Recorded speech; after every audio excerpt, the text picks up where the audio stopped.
right up my alley.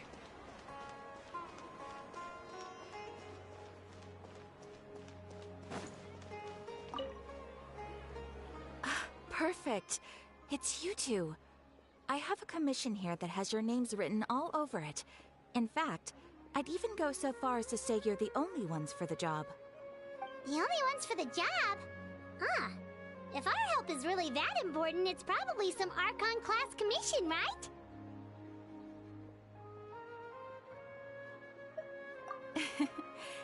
The Adventurers Guild doesn't employ that kind of classification system. In fact, this commission is also probably not nearly as intimidating as what you're expecting. All it asks us to do is to find a missing person.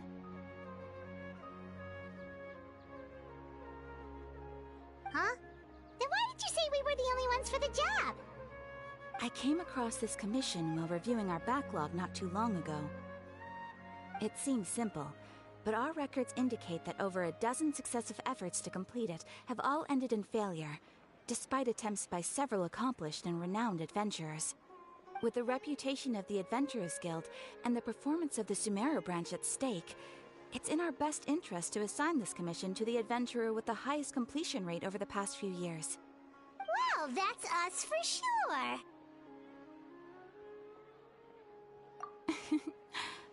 All I'm asking is for you to give it your best shot.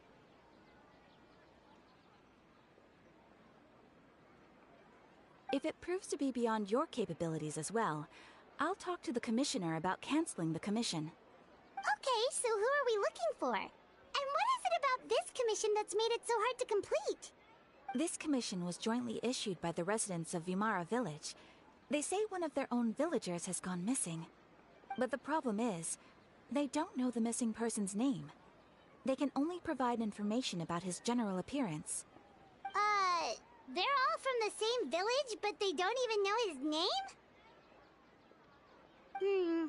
If so many adventurers have failed to complete this commission, maybe this missing villager doesn't exist at all.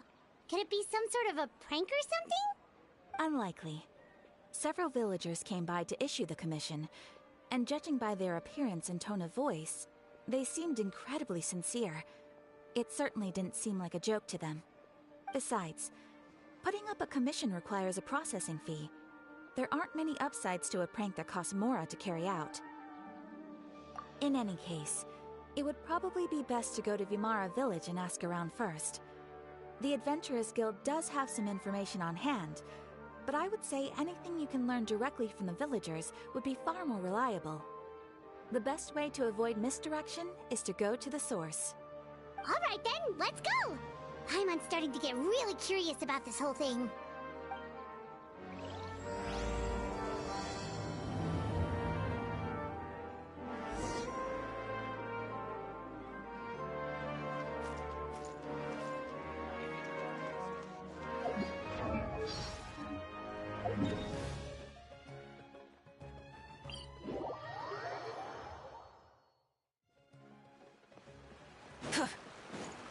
We made it to Vimara Village! Why don't we talk to some of the villagers to learn a little bit more about the missing guy? If this commission is really as challenging... Hello there. You looking to buy something? I do business in this area. Oh, no, we're adventurers. Catherine sent us to look into a commission here in Vimara Village. Ah, so you're here about that then. Ah, you're not the first, that's for sure. We've certainly made a lot of trouble for you all. To be honest, we aren't holding out much hope. Many adventurers have made their way out here, confident they'd be able to help us, only to leave soon after with nothing to show for their efforts. We've pretty much had it up to here in questions, and the area around the village has practically been overturned in search of clues. But no one has been able to make any headway. So, this person we're looking for, what's his name? Where did he live? Does he have any relatives? I don't know. I really have no clue. I couldn't tell you. Okay, guess you are really sick of answering questions. I'm sorry, I didn't mean to sound short with you. I was actually just giving you my answer to your questions. I know it may seem like we don't have anything to offer by way of information, but I promise you, we all have a very strong impression of him. When you live in the same village as someone, you develop a lot of memories together, you know? We just don't know the specifics. Maybe we did at one point, but that information is long gone by now. At least that's what everyone in the village seems to think. We've all exchanged what we know, and that was the only logical conclusion. Alright, specifics aside then, what kind of person was he? Young guy, in his early 20s probably. Incredibly kind sort of person, always willing to lend a helping hand. I'd chat with him when I didn't have any customers. I even saw him stick out his neck for others on more than one occasion. Very interesting guy, that one. Now that you've started talking about him, you don't seem nearly as down in the dumps as you did before. Seems like he left a pretty good impression on you. But of course, everyone in the village is pretty fond of him. We wouldn't have issued that commission otherwise. There aren't many young people like him nowadays, so genuine and pure. To think that he just up and disappeared one day. I just hope nothing bad happened. Could he have just moved away without telling anyone? No, he's not the type to leave without saying goodbye.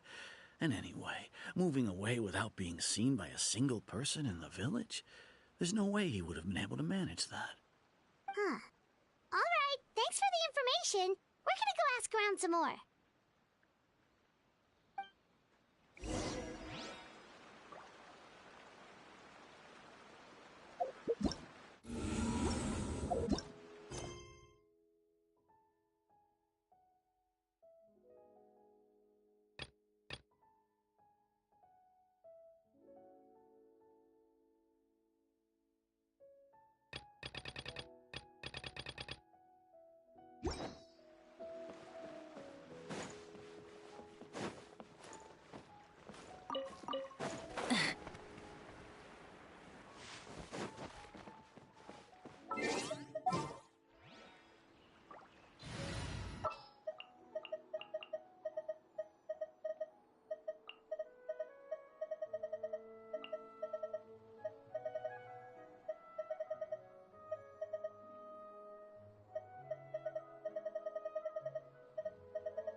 I've been waiting for you for ages.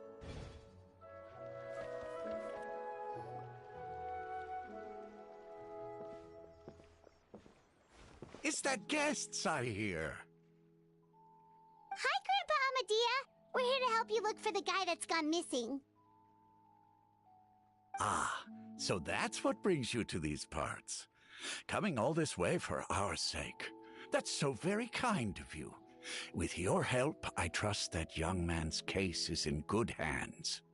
Could you tell us a bit about him? Of course. I'm happy to help any way I can. With my failing eyesight, I'm afraid I can't offer much about his appearance. But I do remember hearing the sound of his voice. Not recently, of course. That loss has left me feeling quite empty. I don't think his parents are still living in the village. But somehow he never seemed lonely.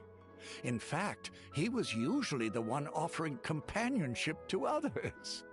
He would often take time to visit the elderly or play with the orphans in the village.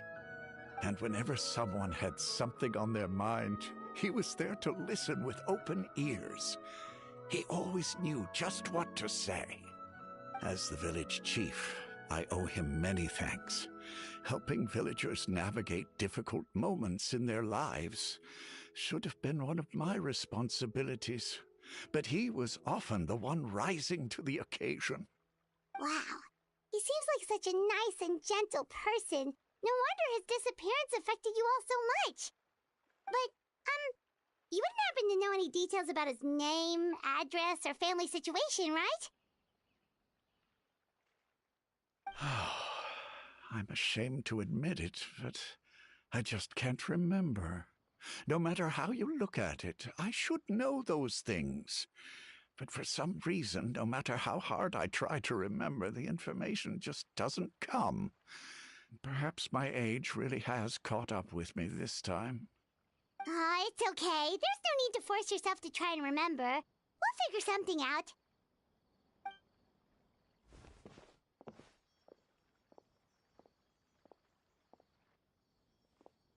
Well, Traveler, what do you think?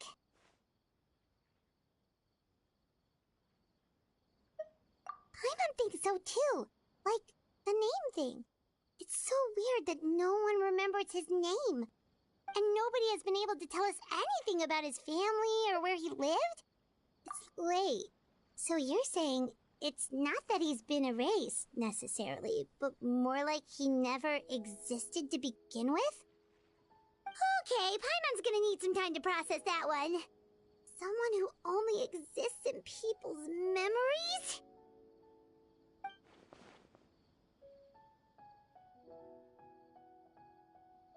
You two are the adventurers who just arrived, right? You're here for the Vamara Village Commission? Yep, sure are. We were just looking into the case. I'm so glad to hear that. Thank goodness you haven't given up. I've been so worried the Adventurers Guild might cancel our commission. My name is Atosa, by the way. I grew up here in Vamara Village. Anyway, I just wanted to say, please keep searching for a missing villager. I'm begging you. You have to find him. Yeah, no need to worry. We'll give it our best shot. So, were you close to the missing villager?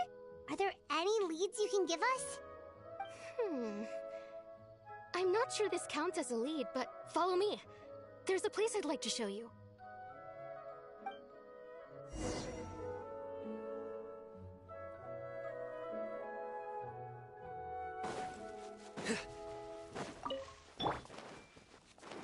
Everyone hold hands.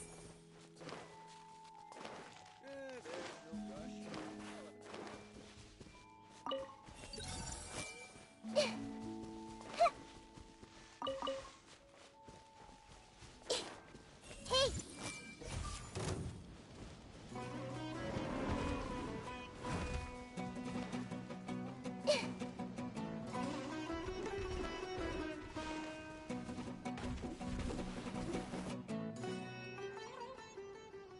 Is this the place? Under this tree? Yep. I know it doesn't look like much, but this place is very meaningful to me. It's so full of memories. We used to always sit together under this tree and talk.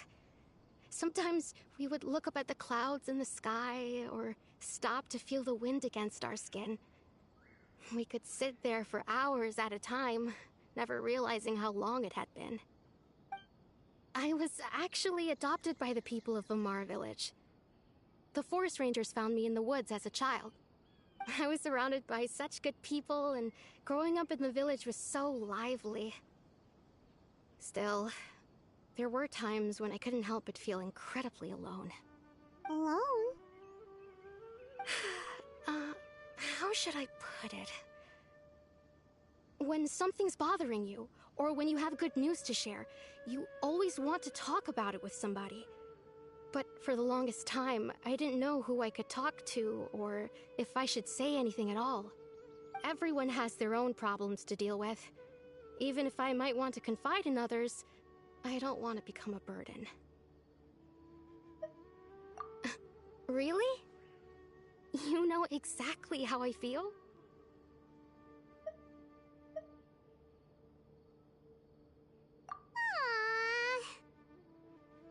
Wow, that sounds really nice. You're quite lucky. When it comes to our missing villager, well, I guess you could say that to me. He felt like both a family member I could rely on and a friend who could really understand me. No matter what came my way, I knew I could always talk to him. He was so thoughtful and pure, and patient too. Whenever I talked to him, he would, ever since he disappeared, there's been so much I wanted to tell him. No, none of those things matters now. I just really want to see him again. Wow, you two must have been really close. Did he ever tell you anything about himself? He mostly just talked about interesting things he saw around the village. He'd share a lot of his own wild ideas as well. Oh, right! I did ask him about his parents once. But all he said was, they're not here anymore. I didn't know whether that meant they had left the village or passed away, and I didn't want to pry. Still not much to go off of.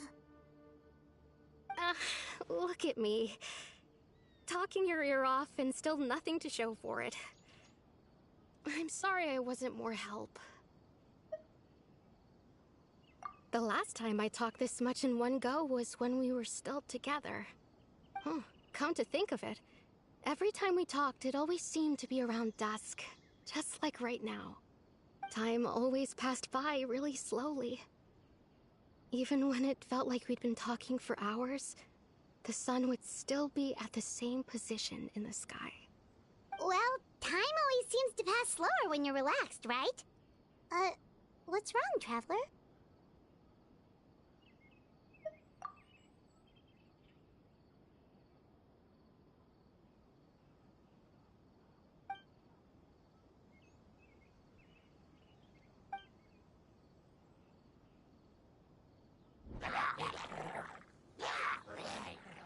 Hey, look at those hilly trails over there. Doesn't it seem like they're acting a little strange?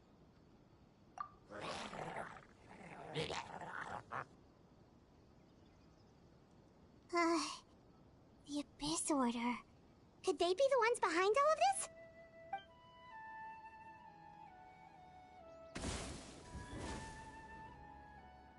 Uh-oh, we've been spotted! Quick, get ready to fight!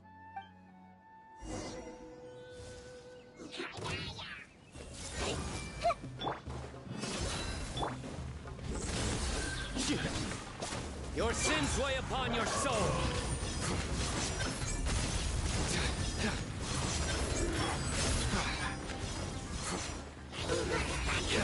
You stand condemned. Your penance is due. My judgment has failed.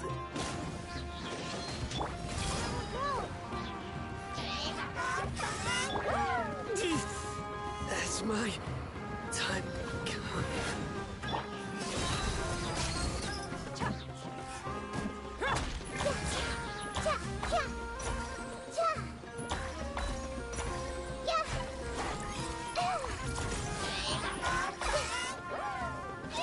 Committed to memory. The Temple of Wisdom. Grow, grow, grow. Let's leave her to live. Let's get it on! Committed to memory.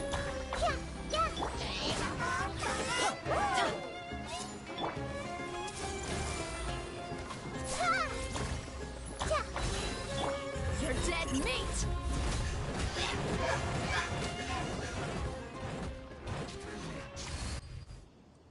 Thank you so much. I wasn't expecting monsters to show up. If you hadn't been here, I'm not sure what I would have done. It was no trouble.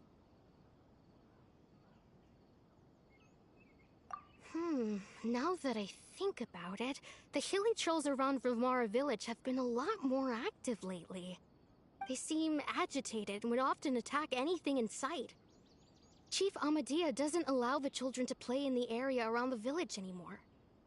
Maybe the Abyss Order really is involved.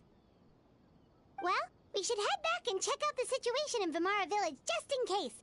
If the Abyss Order is plotting something that could spell trouble for the villagers.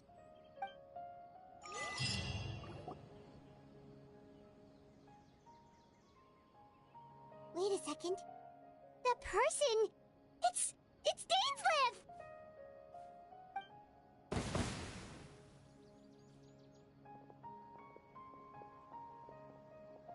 Ah, it's you two. Oh, a friend of yours? Well, I'll leave you all to it then. I should head back to the village and check up on Chief Amadea and the others anyway. Well, see you later. Yep, see you later, Atosa!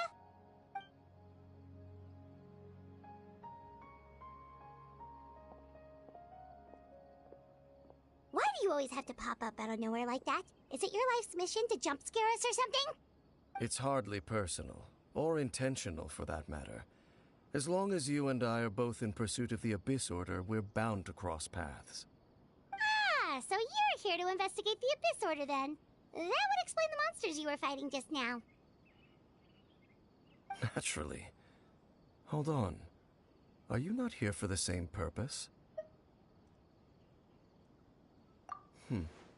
No matter. It may have taken you a while to catch on, but I'm sure you've also realized by now that there's something strange about this place. The Abyss Order is most certainly planning something in this area.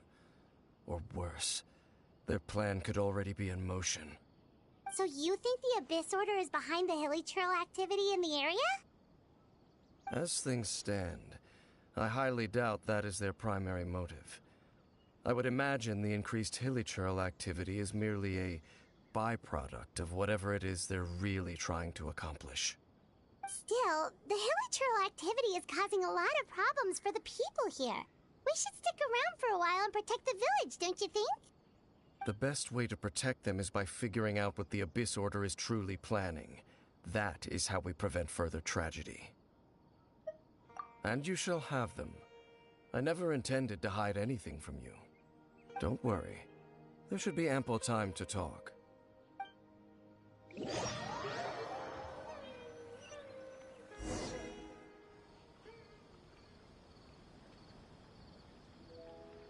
Ah. So that was the commission that brought you here to Vimara Village. Someone who seems to only exist in people's memories. That is indeed quite intriguing. I would agree that it's unlikely you have a simple missing persons case on your hands. However, any possible connection to the Abyss Order is still unclear. It appears all we have by way of clues is increased hilichurl activity, and that is certainly not much to go off of. Right!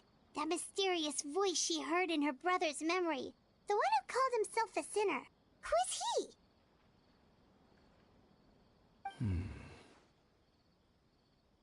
Traveler, let me ask you this.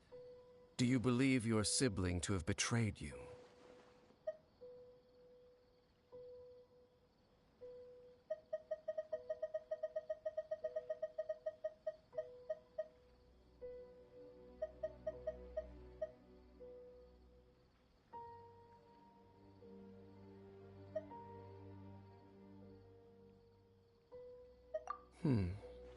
I sense hesitation in your words. After all, you still haven't figured out the whole truth of what happened. There's still hope for the two of you to reconcile. Irreparable damage has not yet been done. The sinner you wish to know about, his situation is different. He and his fellow sinners have long betrayed me, and long betrayed their nation. His name is Vedrfolnir, the Visionary. I'm loath to admit it, but he is also my kin, my older brother. Your brother?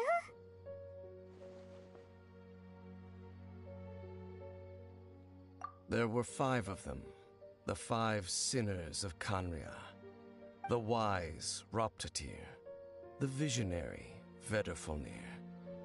Gold, Rhine-daughter. The foul, Sertologi. And Rehir of Solnari, Rerir. No matter how eroded my memory may become, I will never forget their names. One day, I shall have my vengeance. Wait, some of those names sound really familiar. Rhine-daughter is the one who created Albedo. Sertologi is Skirk's master. And the one we just learned about, Dane's brother, Vedrfolnir. If he was the voice of the sinner, then the one who inspired Clothar to create the Abyss Order was him.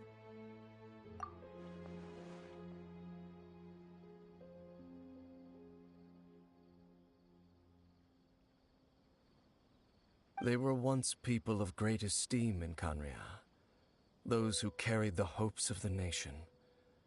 They were the best of their peers, outstanding in their respective fields. 6 of us, together. We should have been the ones to prevent the disaster. The ones to stop the Vinster King from continuing to rock the foundation of the world. Yet, deep within, the 5 of them craved something more. They could not resist the call of the Abyss, and divided among themselves a power that could destroy the world. So they became sinners, but also transcendent beings, each in possession of world-shattering power. And when the cataclysm occurred, not one of them stood up in defense of their nation. Not one came forward to prevent the tragedy, and for that, they shall never have my forgiveness. Indeed, if they are not stopped, the day is sure to come when they will also betray the entire world. Of course, as I said, I never intended to hide anything from you. So, Dane, what have you been looking into all this time? I've continued to investigate the questions surrounding the Loom of Fate. It's been quite some time since the initial operation was launched. By retrieving the eye of the first field tiller, we were able to stop part of their plan from coming to fruition. Oh, Paimon remembers! Weren't they going to use it to corrupt Osile and make a god or something? Indeed. However, it's obvious that was just some sort of technical experiment. The eye was integral to their plan, yet somehow, despite failing to obtain it, they've skipped the experimental phase and found some other way to keep moving forward. There are many signs pointing to that effect. Then, what should we do? It's not too late, is it? Our most pressing concern is to determine the purpose of the Loom of Fate.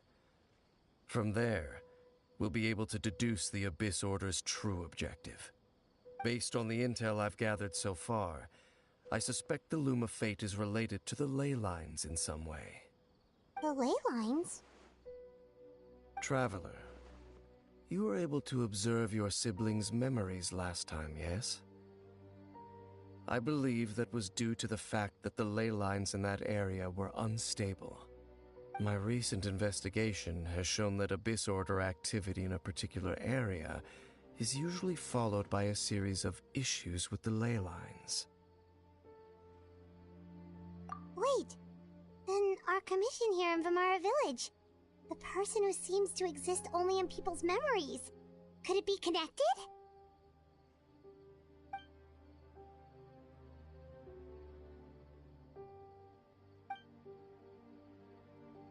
It's certainly possible.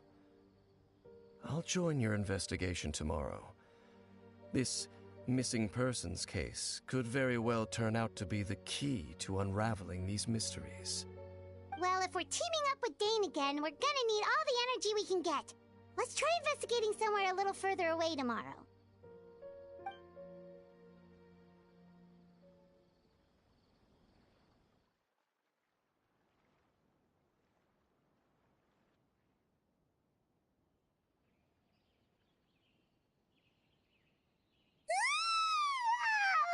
So tired. Paimon used way too much brain juice yesterday. It's all Dane's fault saying all that complicated stuff. Well, let's go find Dane. We've got a lot to do today. Let me just take it.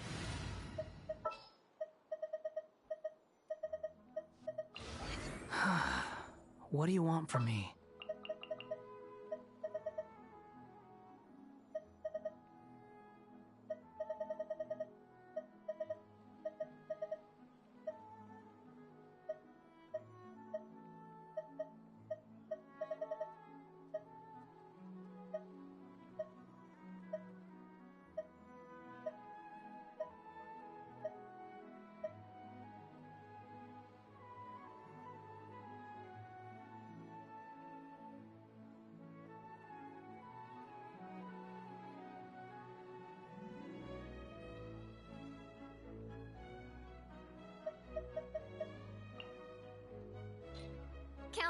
again!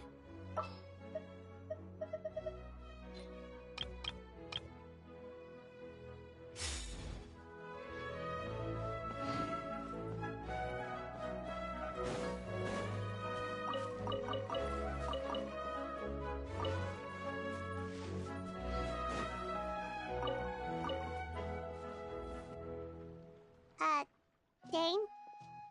Hello, Dane? Why are you just zoning out over here?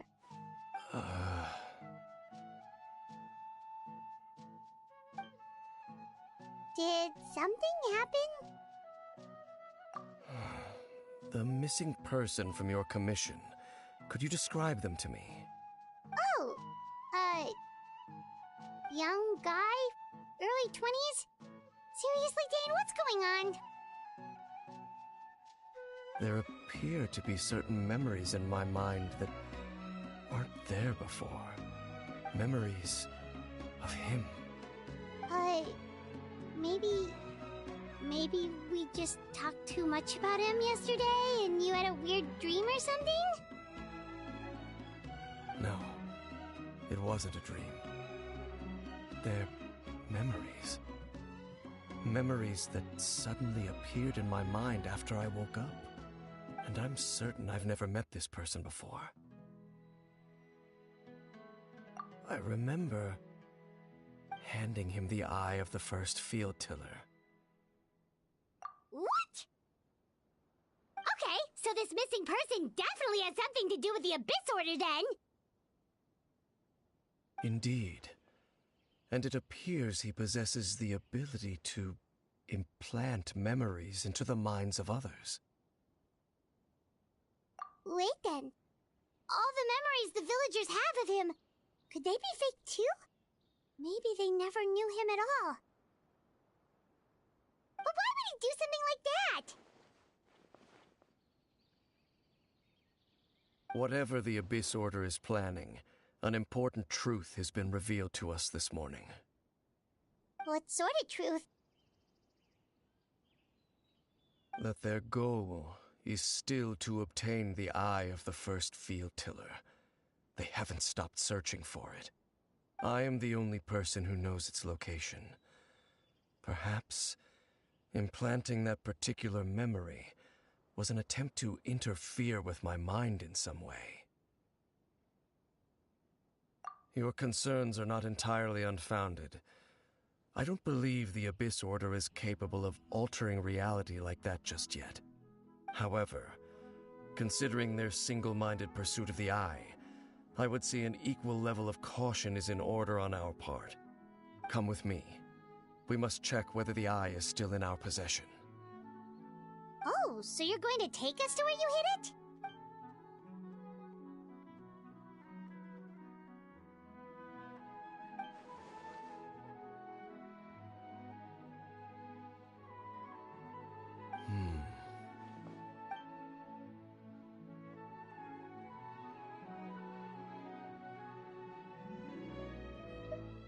Of course.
So you hid it way out here?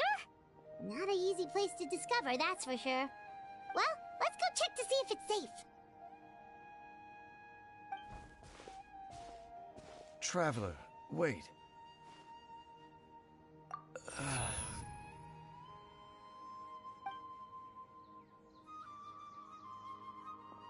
We've no time to lose. Let's head inside.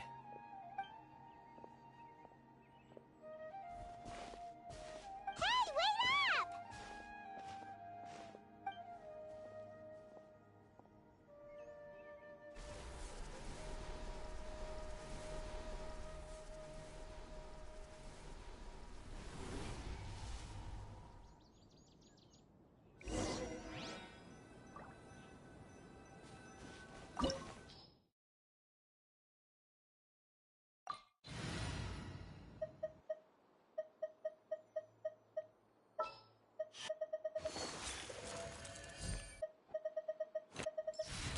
Behold, the princess and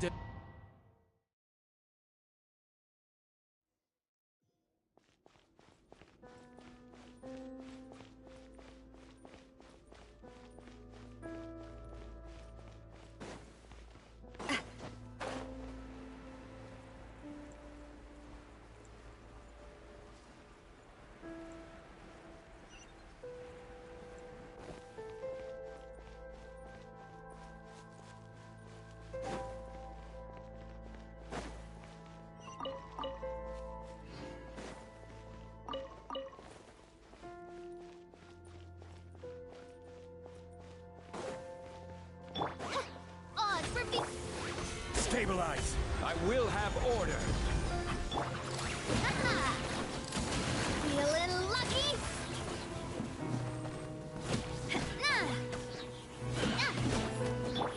As you wish, main foot. This one's got your name on it! It appears the mechanisms here have changed over time. You can access the upper floor through the side door. Perhaps you should try reactivating the mechanism over there.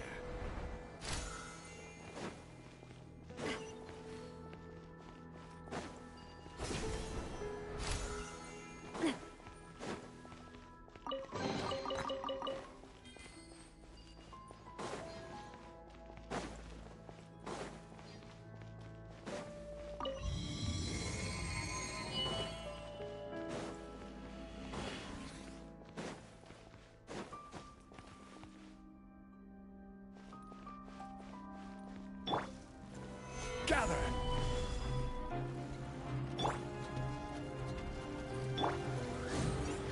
Let's light it up! Umbrella warfare, I guess!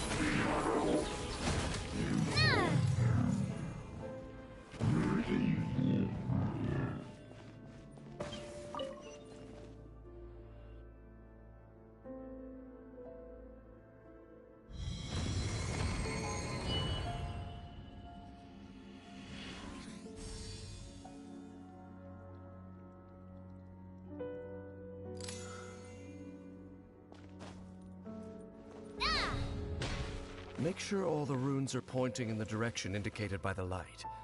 That should unlock the mechanism.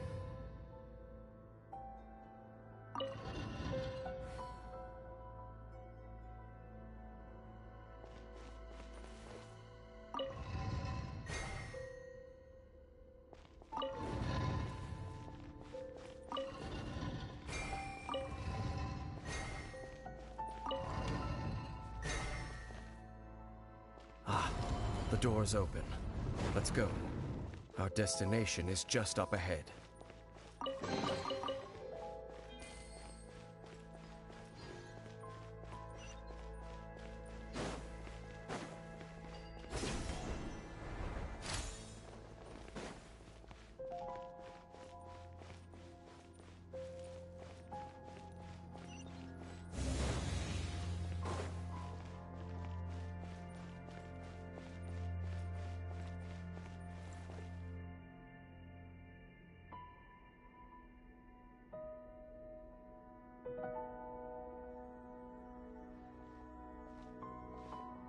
Looks like we can't go any further.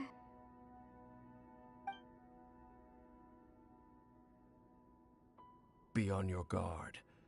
I sense the presence of the abyss. It's the Abyss Order! They're here! Teamwork is... Stabilize! This is order!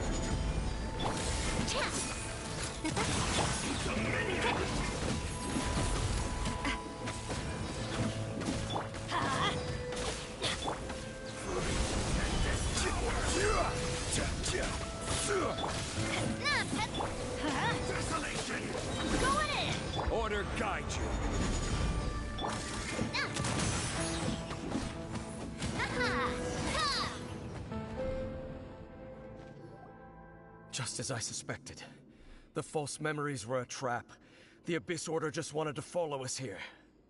Now that they're in the vicinity, we should have a chance to see... Dane? What's wrong? Can you feel that? There's been a disturbance in the ley lines. It must be the work of the Abyss. Wow, you must be really sensitive to that sort of thing. Paimon doesn't feel it. You too. Do as I say. Use that mechanism over there and leave this place.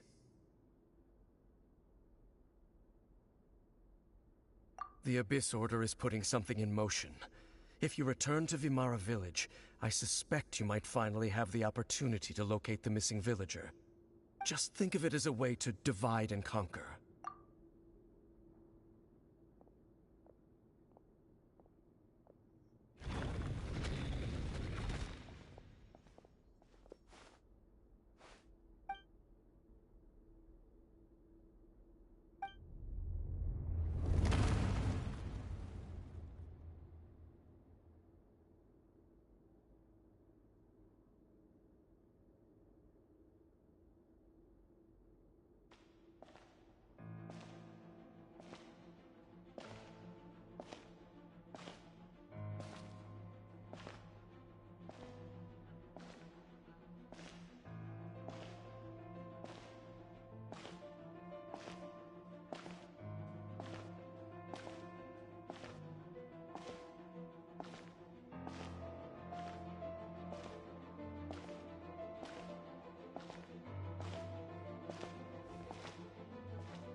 I knew going along with your trap would be the only way to meet with you face to face.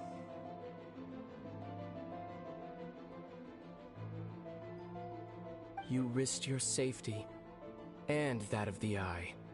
That's quite the gamble, Dainsleif. But I believe that I am the one walking into a trap laid by the Twilight Sword. So you came here all on your own? What about those followers of yours? When the Twilight Sword is prepared for battle, any army I could send would only be marching to their doom. Better that I face you alone.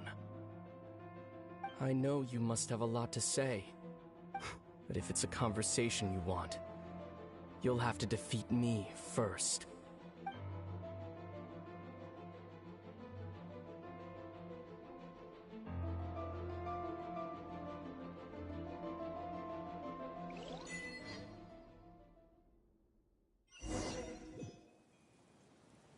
The Abyss Order's on the move. The ley lines are all out of whack. We better hurry back to Vimara over there. Weren't they acting super agitated just a little while ago? Why are they so calm all of a sudden?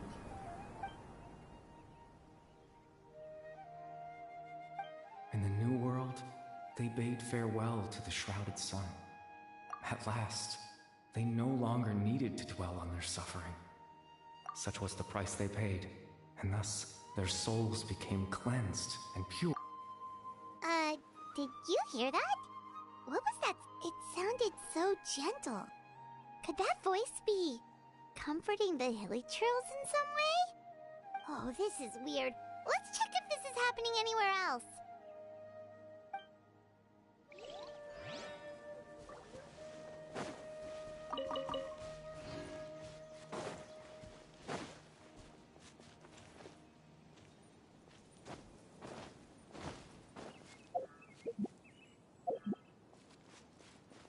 Looks like the same thing is happening over here, too. The hilly trills are calm. You see, we're both still here. We've reclaimed an endless amount of time to love. Release your tears. You no longer need to hold back your sorrow.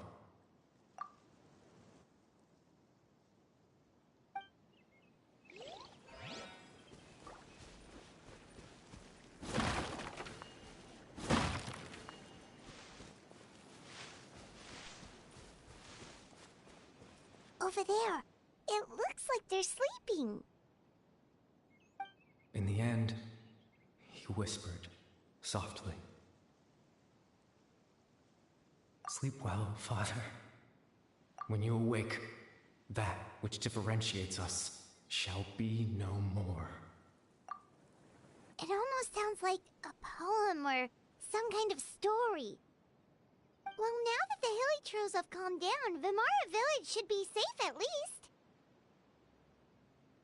Let's put this situation to the side for now. Dane said this might be our chance to find the missing villager, so we should head back to Vimara Village before it's too late.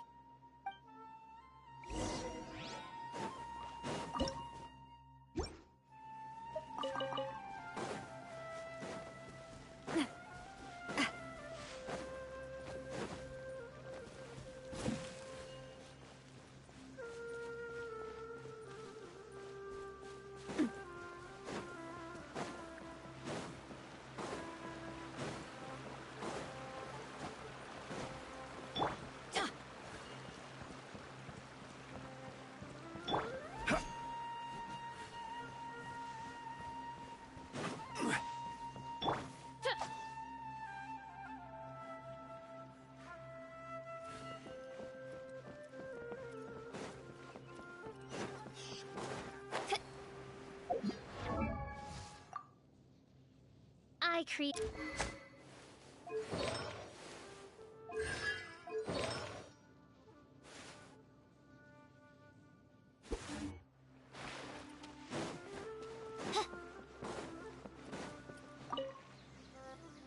Grandpa Amadea, is everyone all right? The Abyss Order seems to be up to something nearby. The Abyss Order? This is the first I'm hearing of it. Thank you for your concern, but as far as I'm aware, it's been business as usual here in the village. Well, that's good to hear. Oh, also, you didn't happen to come across any clues about the missing villager while we were gone, did you? Someone's gone missing, you say?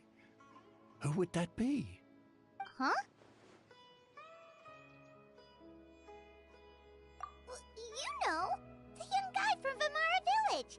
The one you've been looking for all this time. You posted a commission with the Sumeru Adventurers Guild.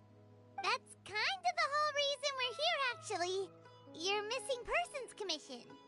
Ah, I do apologize, you two. I hope I'm not worrying you too much. I'm sure it's just my age making me forgetful again. At least right now, I can't seem to recall whatever it is you're referring to. Perhaps you should try asking someone else. But how is that? All right. Thanks for your help, Grandpa Amadea.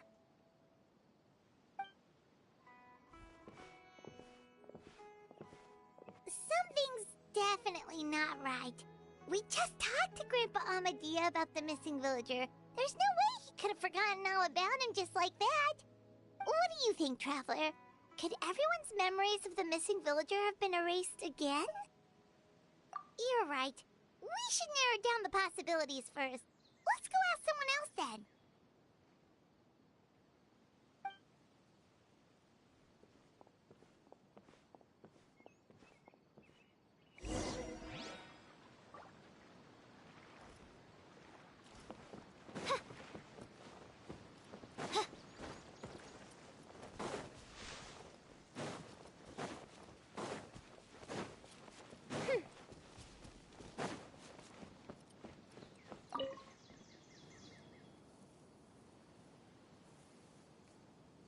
Someone's gone missing?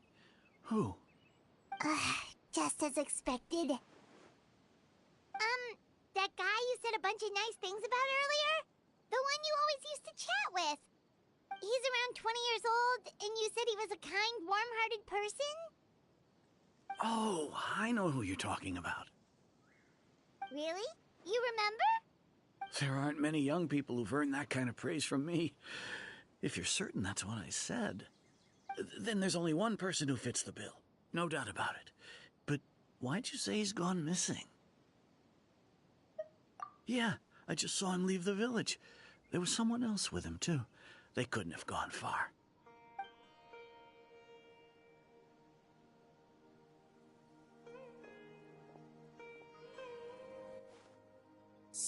strange. Bayram seems to remember him, and apparently he just saw him? Do you think maybe it's not that there's something wrong with people's memories, but that we've somehow returned to a time before he went missing?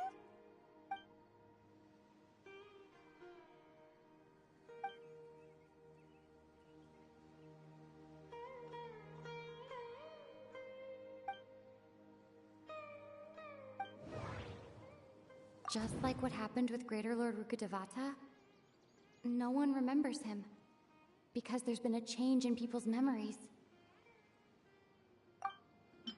If we really did travel back to a time before he disappeared, that could explain why the villagers said he hadn't gone missing. If this person only exists in people's memories, maybe we're in someone's memory right now. Right! Paimon totally forgot about the ley line disturbances. We're in someone else's memory. Just like how you entered your sibling's memory last time. That would also explain why we seem to be at a time before he went missing. It's a memory after all. Right. If he's someone who only exists in people's memories, then we're finally on the same turf. But didn't Bayron just say that he saw him leave the village with someone? Where should we go look for him? Who knows how long this ley line disturbance is gonna last? We might not have that much time, and we don't even know whose memory this is. Good idea! That'll help us narrow things down. We pretty much figured out that the missing villager has the ability to... Right! That! Could we try to figure out more about him using what we know of his ability? Like, does it maybe leave a trace that would somehow give him away?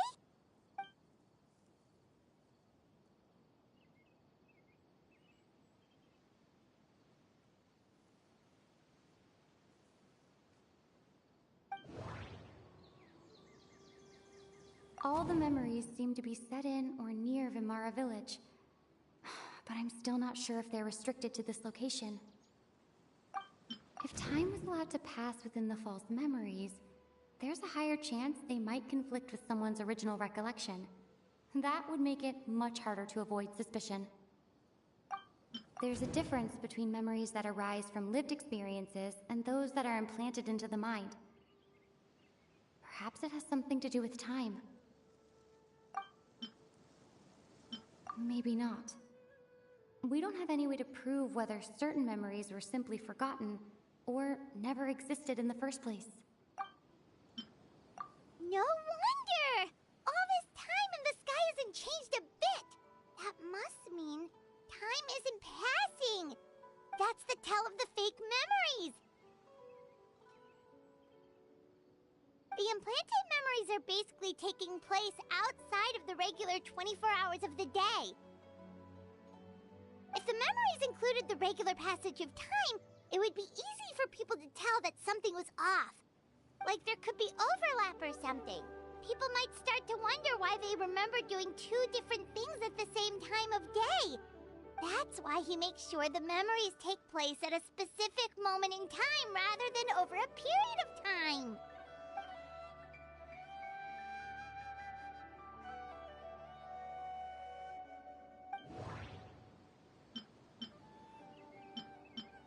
The color of the sky. Cohen's... Oh, right! That's exactly what Atosa described! Oh, come to think of it, every time we talked, it always seemed to be around dusk. Just like right now. Time always passed by really slowly. Even when it felt like we'd been talking for hours, the sun would still be at the same position in the sky. Yep, that has to be it! This is definitely Atosa's memory. Yeah, that's where they'll be!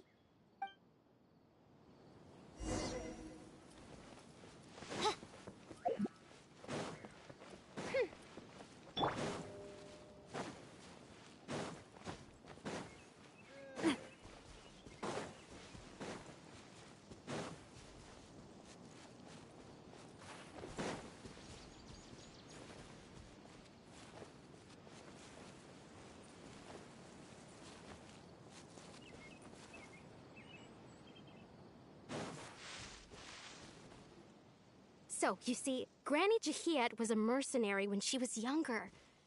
She just talks like that out of habit. She's not trying to scare the children on purpose. Oh, there I go again. Always talking about my own things. Do you maybe have anything you want to share? It's okay if you don't. You could also just talk about what you think of me? Oh, I think you're an incredibly strong and thoughtful young woman. You'll meet many amazing people and live a very happy life. You won't miss someone like me. Huh? Are those your friends over there?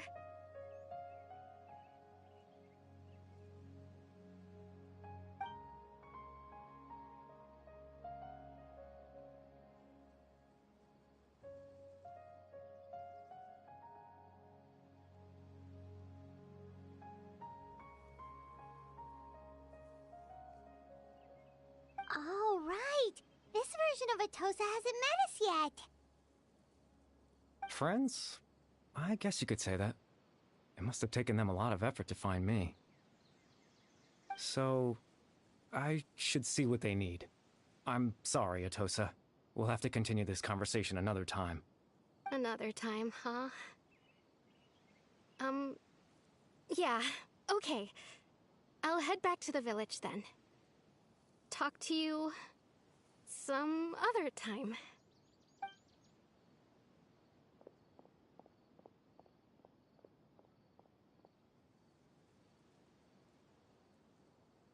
It's nice to see you, Traveler. I believe this is the first time we've met.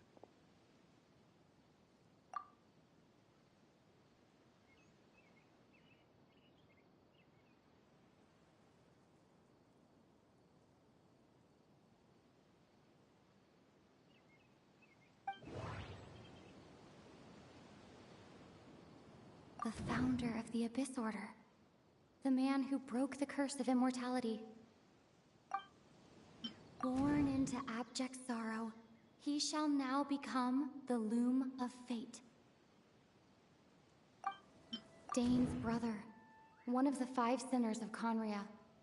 The one who stole the power of the Abyss. You're... Caribert Alberic. Oh. You know me? That's quite the surprise.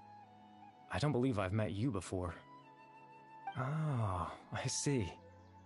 It was the memory, wasn't it? Your sibling's memory. You saw... the me from back then. This is Atosa's memory. I came here to say goodbye to her. But I suppose I'll just leave her a message instead. Come, let's find somewhere else to talk.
I suppose you could call it the realm of my consciousness. I'm someone who no longer exists in the real world after all, as you well know. It's nothing. I still have enough strength to play the part of a good host. I've always hoped that I'd get the chance to talk to you like this, and now The time has finally arrived.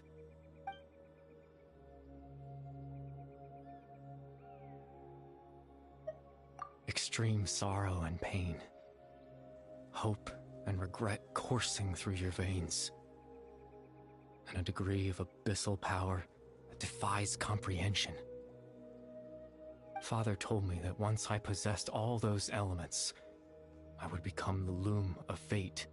But despite his intentions for me, I never truly became the loom of fate.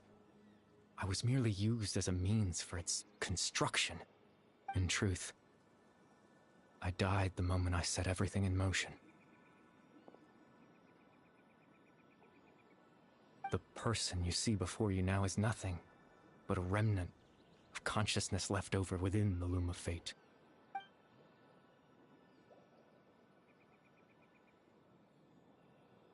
As for your question, the Loom of Fate is a device capable of weaving ley lines. In its primitive form, it can only be used to create and implant memories. But, as more of it is completed, its power becomes stronger and stronger, until finally, it has the power to weave real ley lines of its own. Once fully completed, the moment it gains the power to weave ley lines, it loses the lower-level ability to influence memories, but it also becomes a tool that can change the entire world.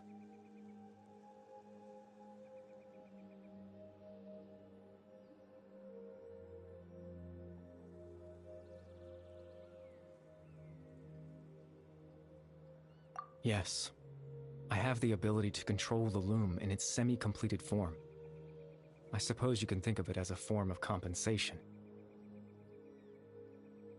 After all, its existence cost me my life.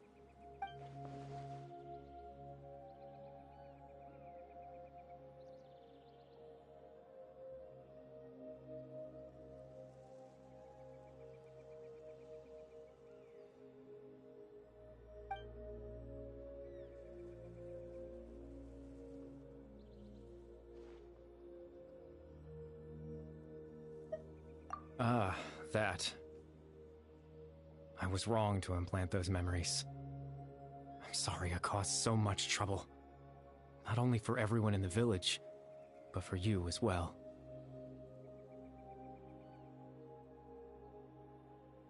I just wanted them to feel like I once existed in this world. As if I had a chance at life.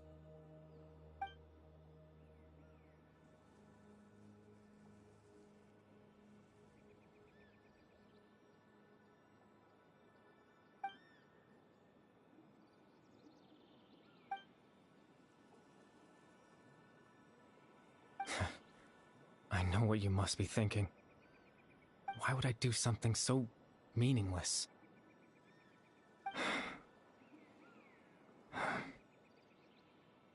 But I just couldn't accept it. I had to know what it would be like if I had my own life. What kind of person I would be. What other people would think of me.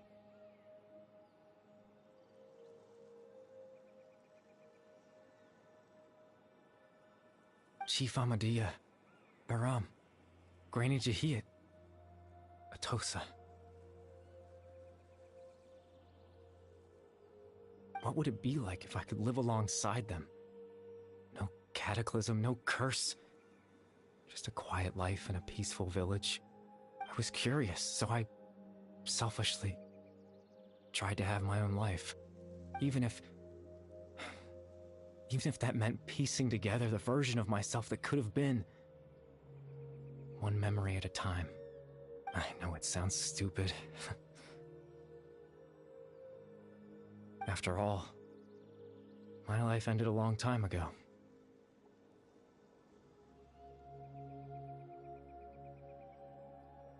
Any chance at living was stripped away from me when I was 8 years old.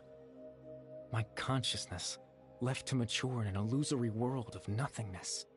Even the form you see before you was nothing but an invention based on my father's appearance. An imagined version of what I would look like if I had the chance to grow up.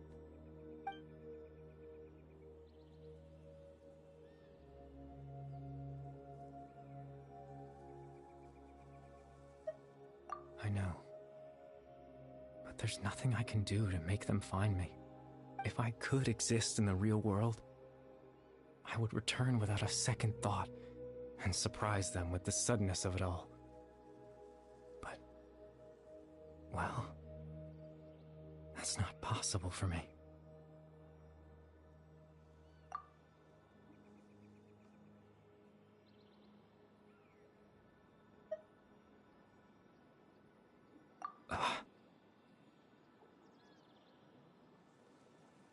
I know.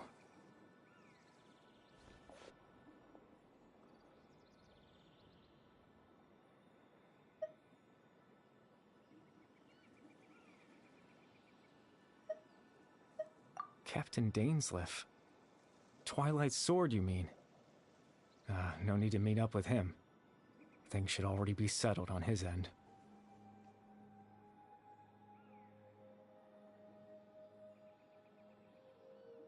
Exactly.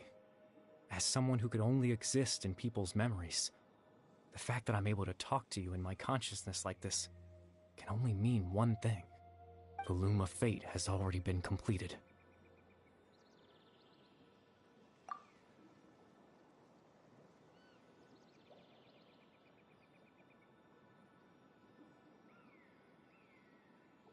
No need to worry about Captain Dainsleif. He's absolutely fine. The only reason he lost the eye was because I happened to guess exactly what he was planning.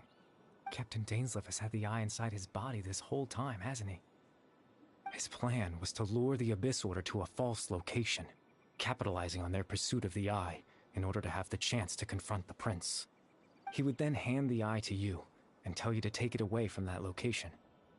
That way, Captain Dainsleif could accomplish his own goal and ensure the safety of the eye all at once. A very thorough plan. That's right, because in his mind, he had given it to you already.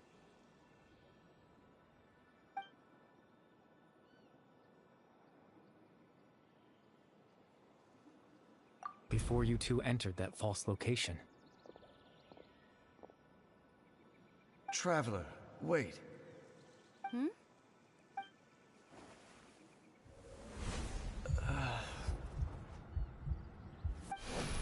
We've no time to lose.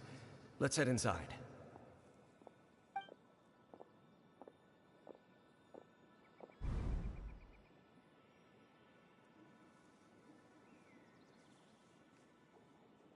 That was when I implanted the memory of him handing you the eye. Given the tense situation at that time, Captain Dainsleif failed to notice anything out of the ordinary, and took that memory to be real. I'm sorry, Traveler, but I needed the Loom of Fate to be completed. And to do that, we had to retrieve the eye.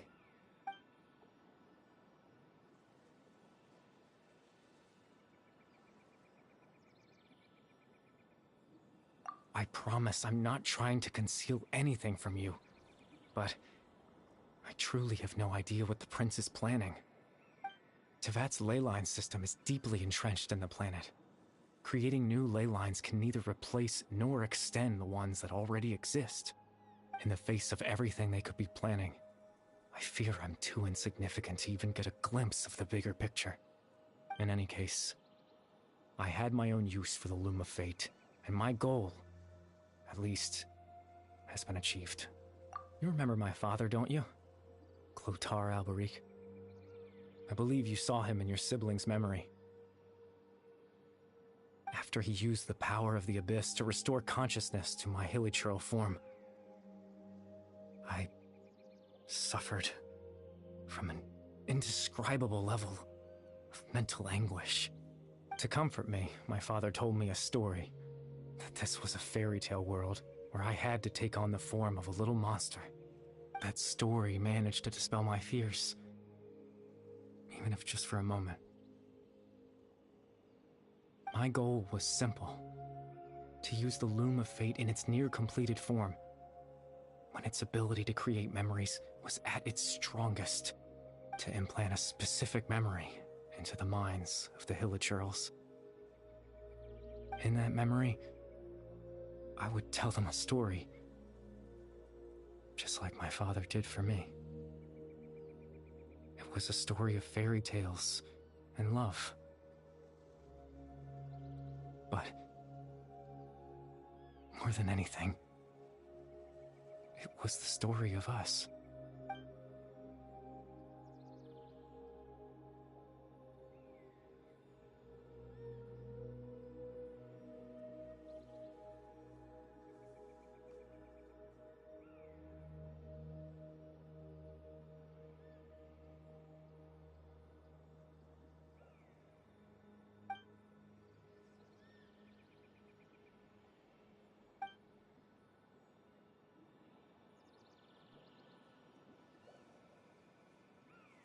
I can't change the world.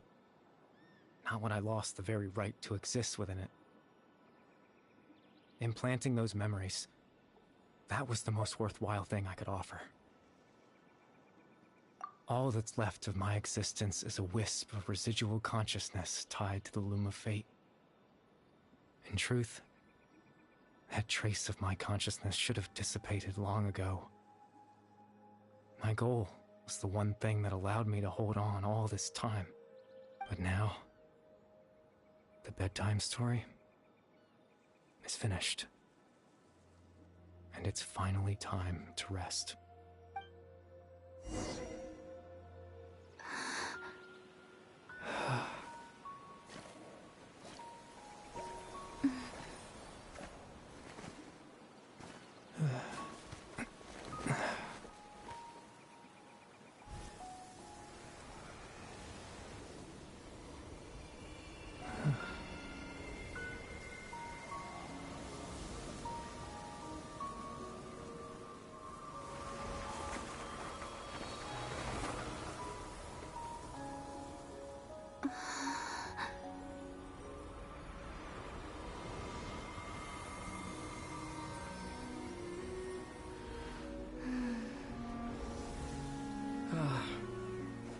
Looks like I was too late to see Kari Bear one last time.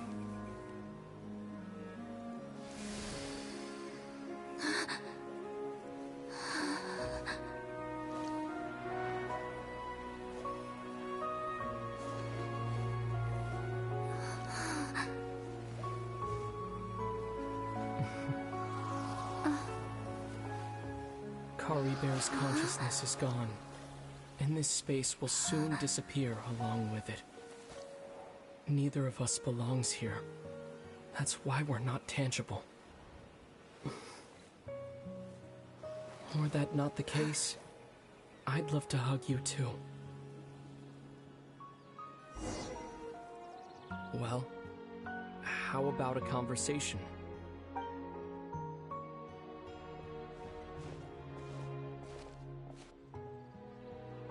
The chance to just stop and talk like this is certainly not easy to come by. Wouldn't you agree? That battle earlier was tough. The one against Dane, I mean. I didn't expect that after everything, he would still hesitate to raise his sword against me. Were it not for that, perhaps I'd still be no match for the Twilight Sword. Even after 500 years. The Loom of Fate, huh? I still haven't found a way to utilize it to its full potential. But there's still time. Before the heavenly principles awaken. Yes, for 500 years now, ever since the cataclysm in Conria, there's been no sign of activity. Not long ago, you witnessed the Hydro Archon destroy her divine throne. Yes, such a flagrant disregard for the rules, and still Celestia took no action. I suppose that's proof enough of the Heavenly Principles situation. However, the Heavenly Principles will awaken. We just don't know when that will be, or what might trigger it. You could say that. Just look at Kari Bear. He was so pure and single-minded. The space we now find ourselves is a perfect representation of who he was. Quiet and peaceful, even as a hilly churl. Seeing the terrible sight within the mirror wasn't enough to taint his spirit. He brought comfort to the people of this world, even though he was denied the very right to be a part of it. So ask yourself this. Who was it that deprived him of that right to exist? Of course, that's only one example. My feelings about the heavenly principles are too complicated to explain in just a few words.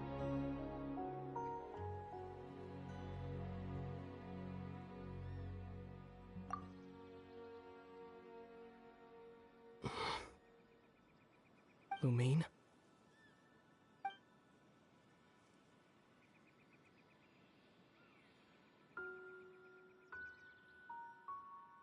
You're the only one in this world who calls me that. There's so much I wanted to ask you. But for some reason, I'm not interested in asking those questions right now. There's just one thing I have to ask. One thing I could never understand. Why? Why can't we continue our journey together?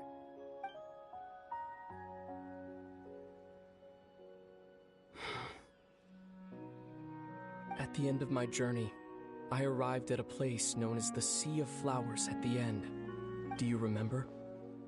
A time ago, when we traveled between worlds together, you told me you wanted to find a place in the universe where that one flower was in full bloom.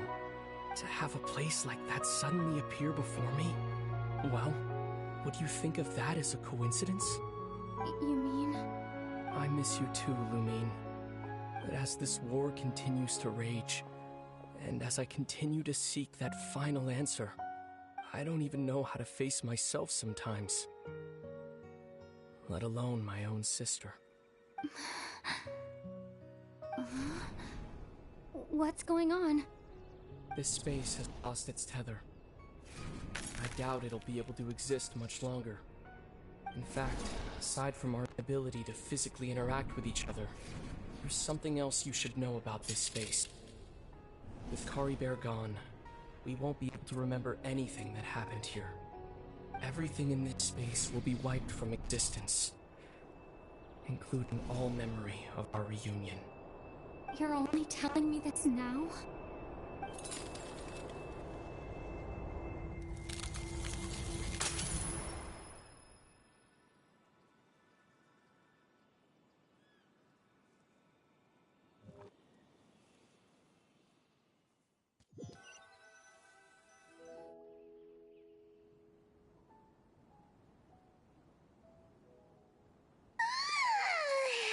Still so sleepy. Paimon's head feels all fuzzy. Oh, Paimon woke up a little earlier than you, so Paimon will fill you in. The villagers said that they saw us sleeping near the village yesterday.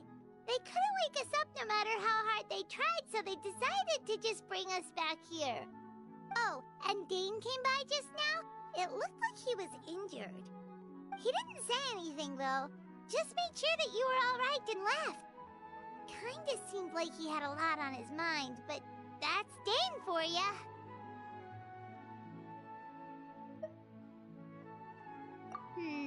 Let's think for a second. We were in that memory, and we saw that guy you called Kari Bear. He was the missing villager that we've been trying to find, right? And after that, Paimon doesn't remember what happened. Wait, really? What a score!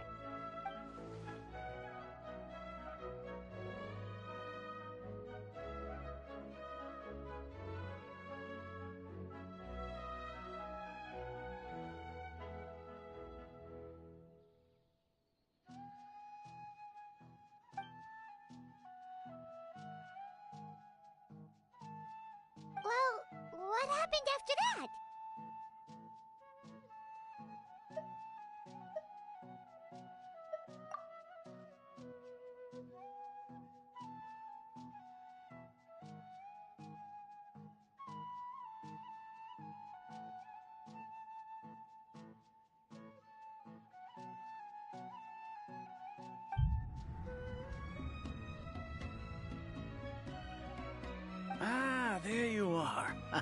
Sleep well? Bayram, you sure seem happy. Did something good happen? Something good? Huh. Wasn't anything good or bad, I'd say.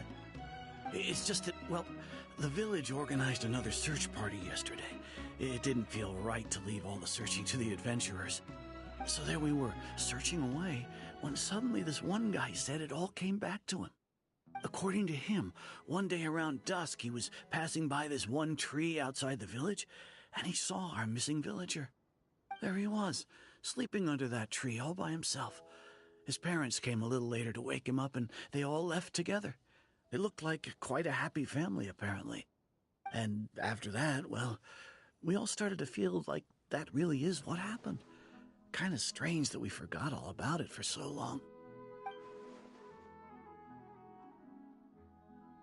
Oh, and we also remembered his name, Curry Bear. Now, that's not a name you hear every day. Would have been helpful if we remembered it sooner.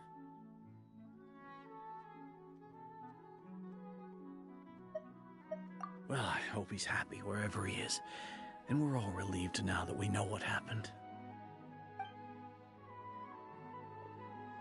Seems like everyone thinks Curry Bear left the village. That's probably for the best. At least they have some sort of explanation now. Paimon wonders how Atosa's doing. Maybe we should go check on her. If she hasn't remembered like everyone else, we can tell her what happened. Paimon didn't see her in the village just now, so she's probably at the tree. Come on, let's go talk to her.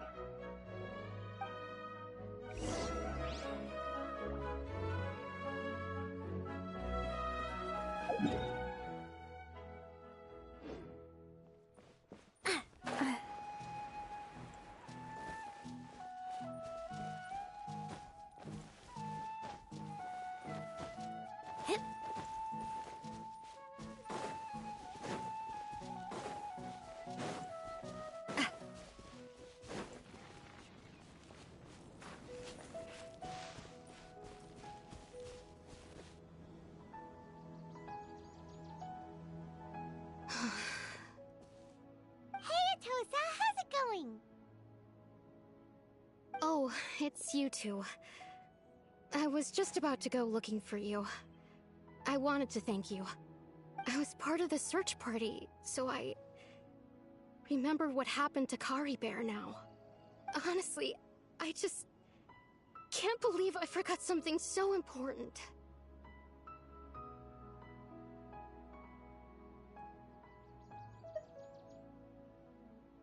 It's funny, but I have this feeling he told me the same thing.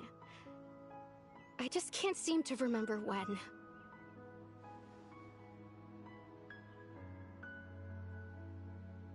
I guess it doesn't really matter anyway. Life is made up of a series of memories. As long as I hold on to our time together, he'll always be a part of my life. I'm just happy I got to meet him.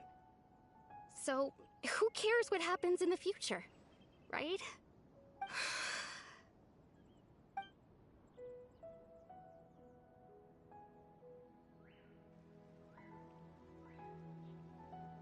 Okay, I'll admit, I'm just putting on a brave face. I was dumped, wasn't I? Otherwise, why would he just leave like that without saying goodbye?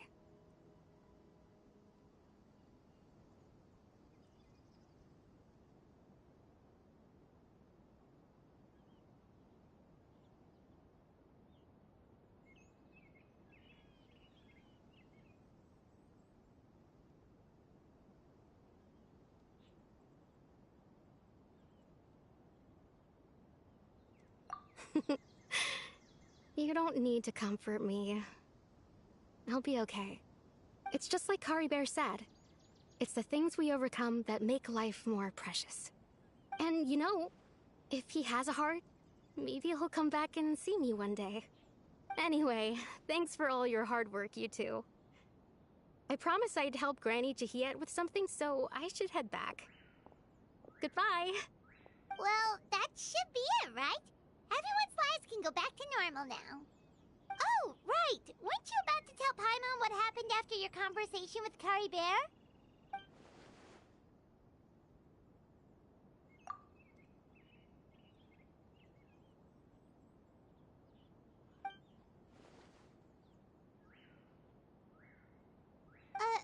A picture? Where'd that come from? Let Paimon see!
Wow, time flies! Just like that, it's time for us to embark on the next phase of our journey! We need to head to Natlan next. Neverlight called it a nation of dragons, but that description does exactly. Huh. Could it be that there are no... Yes, yes! That look of surprise and excitement is perfect! Hold it right there. Now look at the camera, and big smiles on 3. Ready? Okay, just make sure you get Paimon's good side. Wait, hang on a minute! What's with the photo shoot, Charlotte? Well, I heard you two were about to leave for the next part of your journey. After everything you did for Fontaine, the Steambird simply had to follow up on a scoop like that. Oh, I have a feeling we're going to be short on material once you're gone. Oh, so you knew we were leaving. We don't need a big send-off. That's not really our thing. Yeah, that's definitely not your style, but we got to thinking. And, well, a little change never hurt anyone, right? We? All those obstacles we overcame side by side. Feels like it was just yesterday. Don't be a stranger now, partner. If you encounter any troubles along your journey, you need only let us know, no matter the distance between us. Partings are inevitable, of course, but distance makes the heart grow fonder, right? One thing will never change, though. We'll always have the memories we made together during this time. Whoa, you're all here! Already thinking about taking time off? Any excuse for a party, huh? But yes, you can count on us. We wouldn't let you miss out on all the fun. Well, in light of your impending departure, shall we take a photo together? Ooh, great idea! We even have a professional photographer with us. Charlotte, would you do us the honor? Leave it to me. Just give me a moment to set the camera up.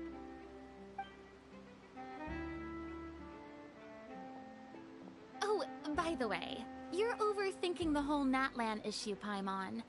Natlan has human inhabitants and its own unique culture, just like Fontaine. It's just that, because of their local customs, the native people choose not to leave. They're not unwelcoming to outsiders, though. People travel there for business and leisure alike, and usually return with nothing but good things to say.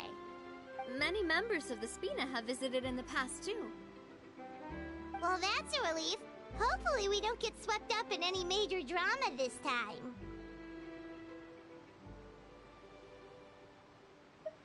Well, given your experience and skill in that regard, I have no doubt you'll be able to overcome anything that comes your way. Still, I hope you can avoid danger this time around. An uneventful trip might be a nice change of pace. All right, I'm ready. Shall we?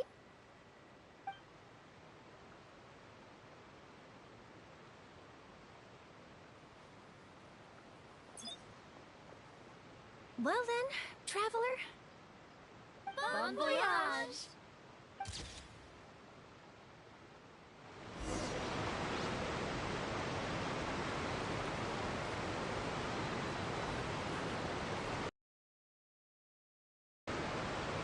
Safe travels, traveler. You're welcome back anytime. If you let us know in advance, we could arrange even more people to greet you when you return. That would be quite the lively affair.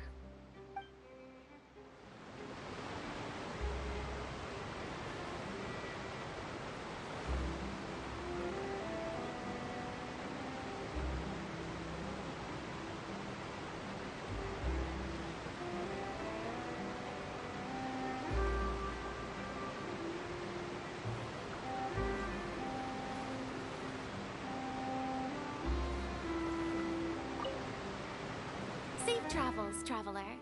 You're welcome back anytime. That would be quite...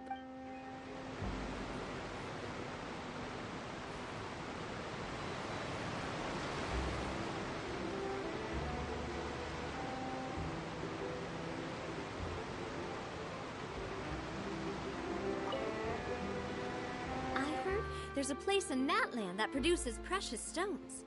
Next time there's a lull in my work, I gotta go pay it a visit.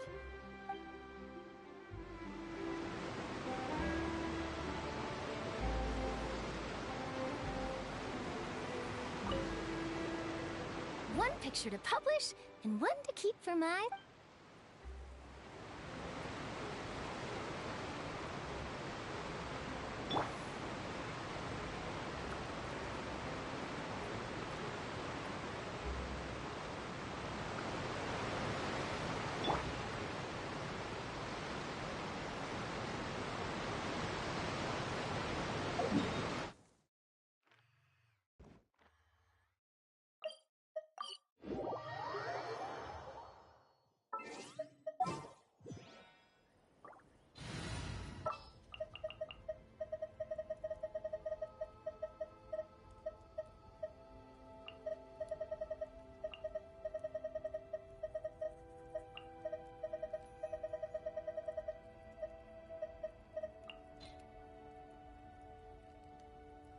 First aid kit at the...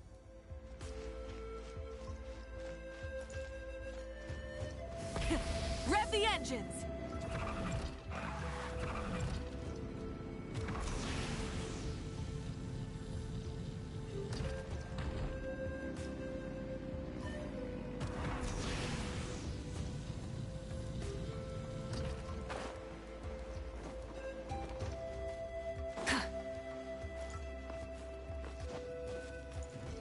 Try and stop me!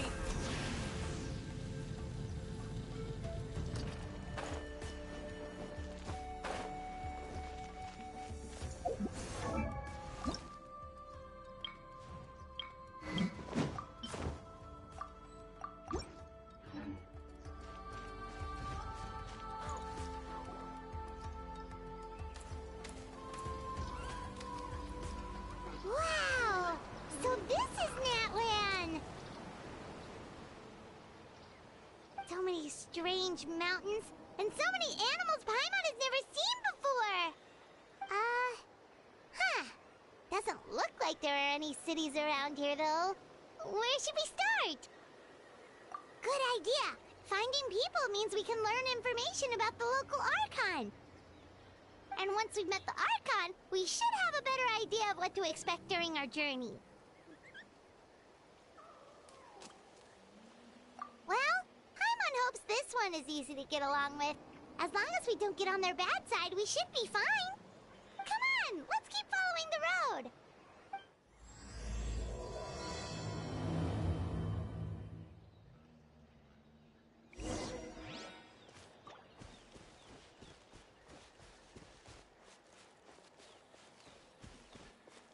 Yeah.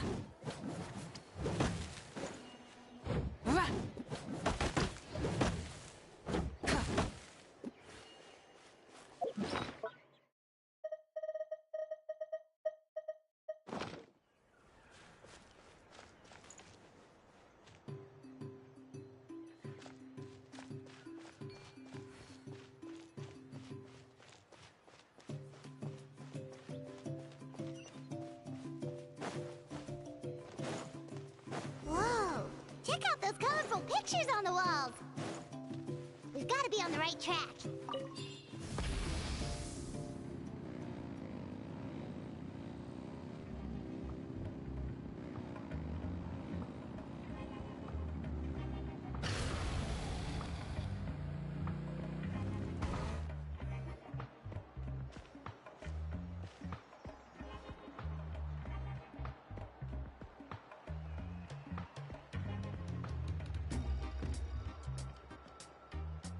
I'm sorry, Kachina.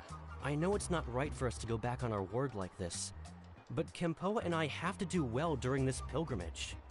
You can't seem to find other people to join our team, and we don't have time to sit around and wait. But if you two leave, I'll be the only one left. We really are sorry, but you still have plenty of chances.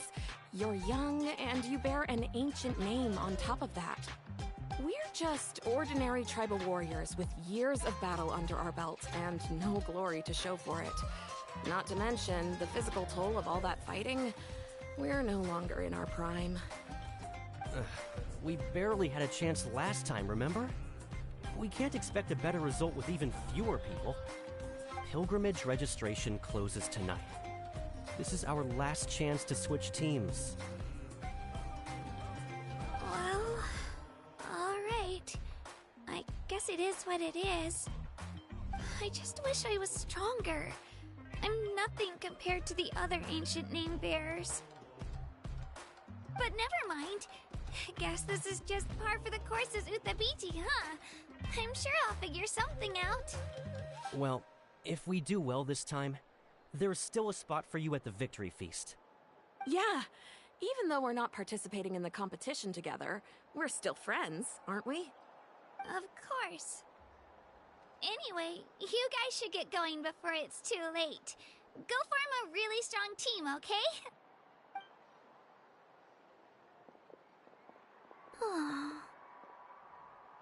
Guess I'll have to wait until the next pilgrimage. Looks like that little girl over there was just abandoned. Wonder what happened. Oh, she looks so sad, too.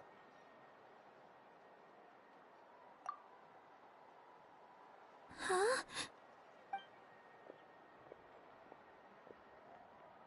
Oh, gosh, I'm fine.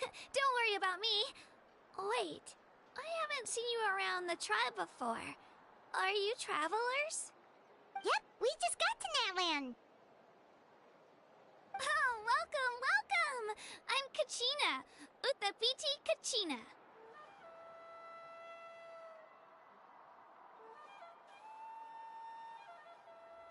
Oh, that's something we call an ancient name. It's a tradition we have here in Natlan, although it's kind of complicated to explain. You can think of it like a title for now.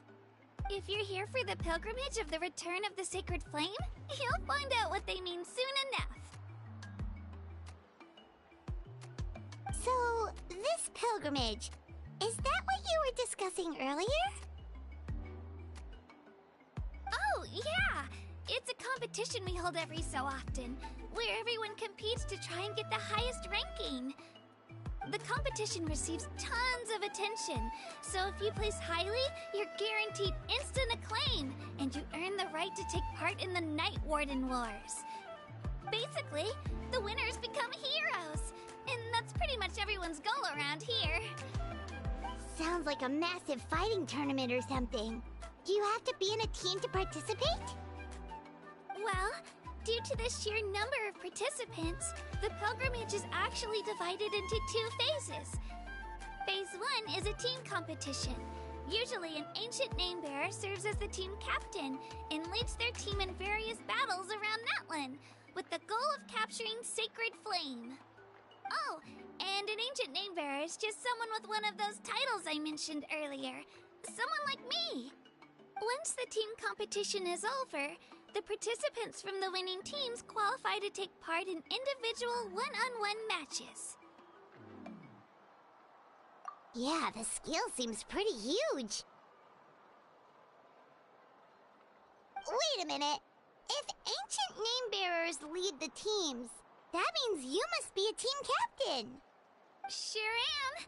Although, I don't exactly have any team members anymore. The key to winning is in the strength of the team captain. That's what everyone says. But, the difference in strength between bearers can practically be night and day. So, their decision does make sense. I'd feel the same way if I were in their shoes. All ancient name-bearers have to take part. It's our duty. So if no one wants to be on my team, then I'll just go it alone. At worst, I'm looking at a few extra scrapes and scratches. I'm not great at fighting, but I always manage to get back on my feet in no time. Psst, Traveler. Based on the direction of this conversation, Paimon thinks it might be time for us to do our thing. Yep. Time for the next phase of our journey to start for real! What are you guys talking about?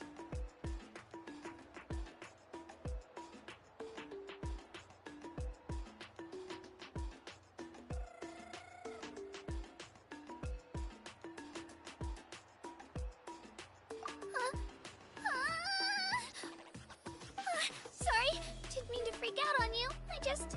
how should I put this? I really appreciate the offer. That's so unbelievably generous of you. But only people from Natlan are allowed to take part in the pilgrimage. Oh! Paimon thought we could just join your team and fight our way to the top and then become heroes. It's alright. Really. I mean, no one's ever offered to join my team before. Really?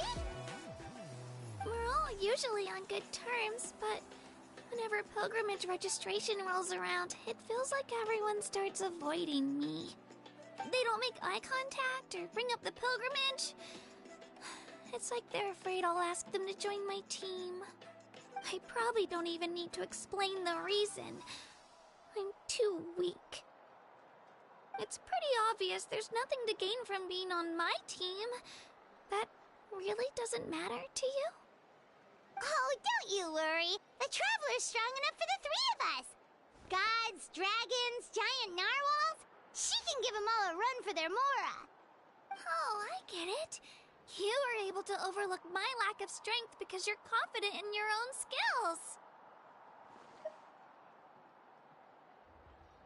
That's right. We always try to help people out during our travels. That's what makes a true adventurer. A true adventurer. You guys are really special. You know you're strong, but you don't take yourselves too seriously. That's exactly the kind of person I want to become. You're planning on staying in Natlan for a little while, right? Mind if I try to learn from you while you're here? Learn from us? Yeah, you know, like a disciple or a sidekick. You don't even have to teach me anything. I'll just observe. I promise I won't be in the way. Besides, I can take you to see the sights and introduce you to Natlan in the meantime. What do you think, Traveler? Seems like she really looks up to you. Oh, right! Didn't those people from earlier say the registration period was about to end? You don't need to focus on finding new teammates? Don't worry about it. I wouldn't be able to manage it this close to the deadline anyway. I lose all the time. I'm used to it. Everyone around me is used to it. So it's fine. No one expects anything out of me. But if I manage to learn a thing or two from you, I might just pull off a win next time.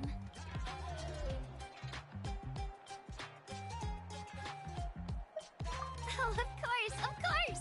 I'm just glad you agreed.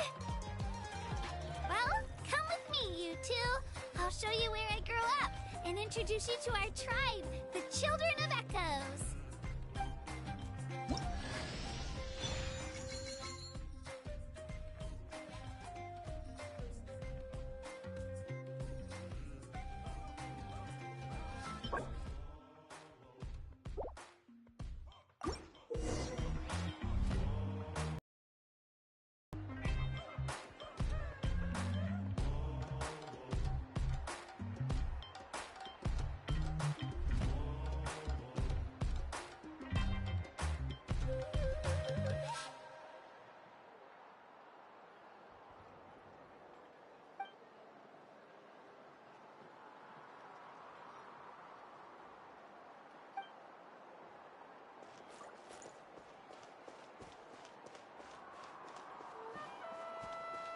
Whoa, that thing over there looks super intimidating. You sure it's not gonna fall off? Don't worry. Our tribe works closely with stone. That's one of our symbols, actually. It's not going anywhere, I promise you.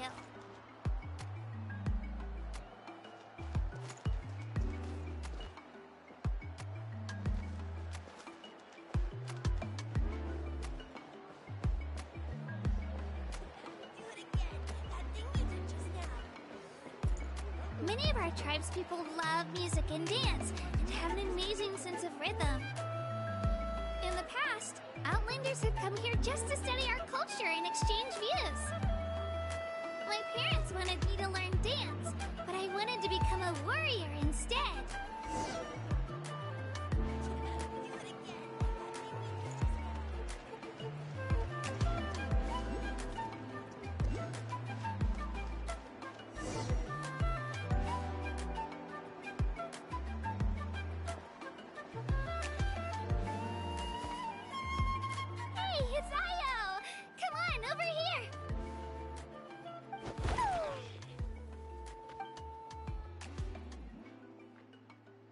Introduce you.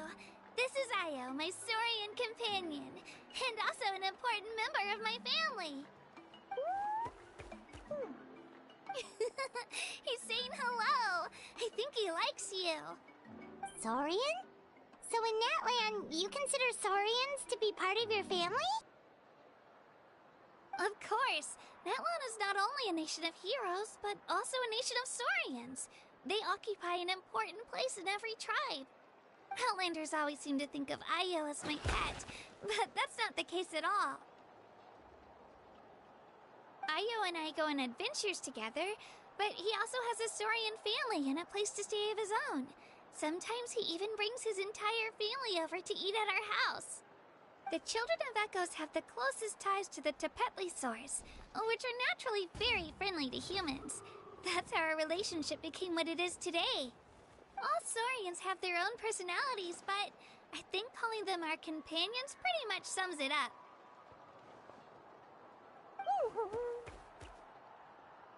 See? Io agrees with me. Oh! You're here too! No way! You have a Saurian companion too! Oh, what a sweet little thing! I think your friend here will get along with Io just fine. Alright, you two go have fun. I've got some important business to handle, and then I'll be right back. No mischief, okay? And you better not go leading your new friend astray, or I'm telling your parents.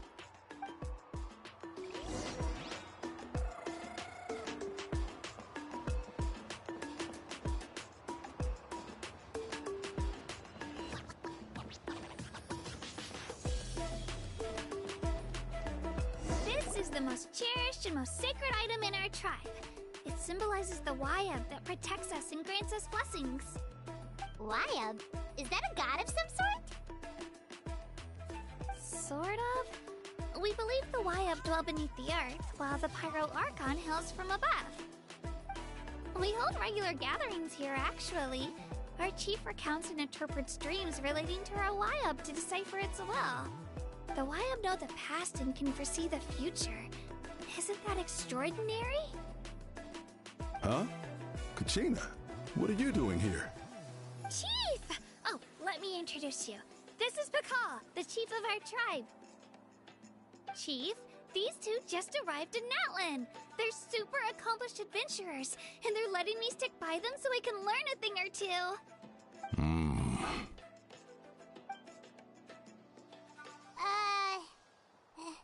Kachina is a child of our tribe. Her safety is my responsibility. So I'll just come out and say it. I don't know how you met her, but I'm going to need you to prove your identity. Whoa. There's no need for that, Chief. They're good people. I can feel it. A feeling isn't going to satisfy your parents, Kachina. How about, we show you our adventurer handbook?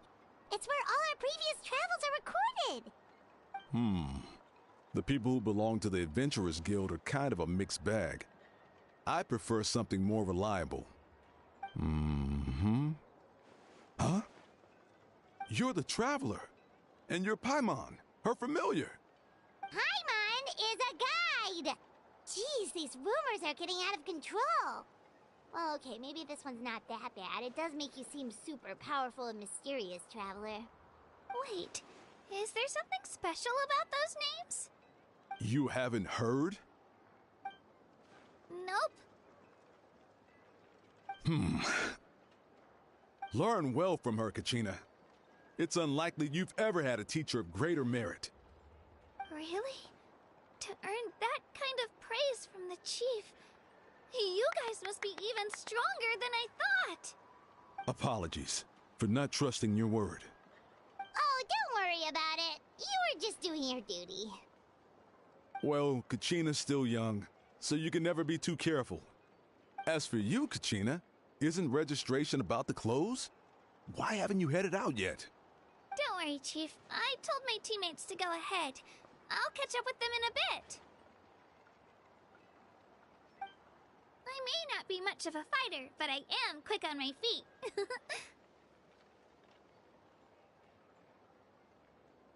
Kachina's trying not to worry him, huh? I see. Well, I hope I wasn't interrupting anything just now. If I did, just tell me where you left off, and I might be able to help with the explanations. Let me think. I told them about the Wayab, so now's the perfect time to dive into ancient names.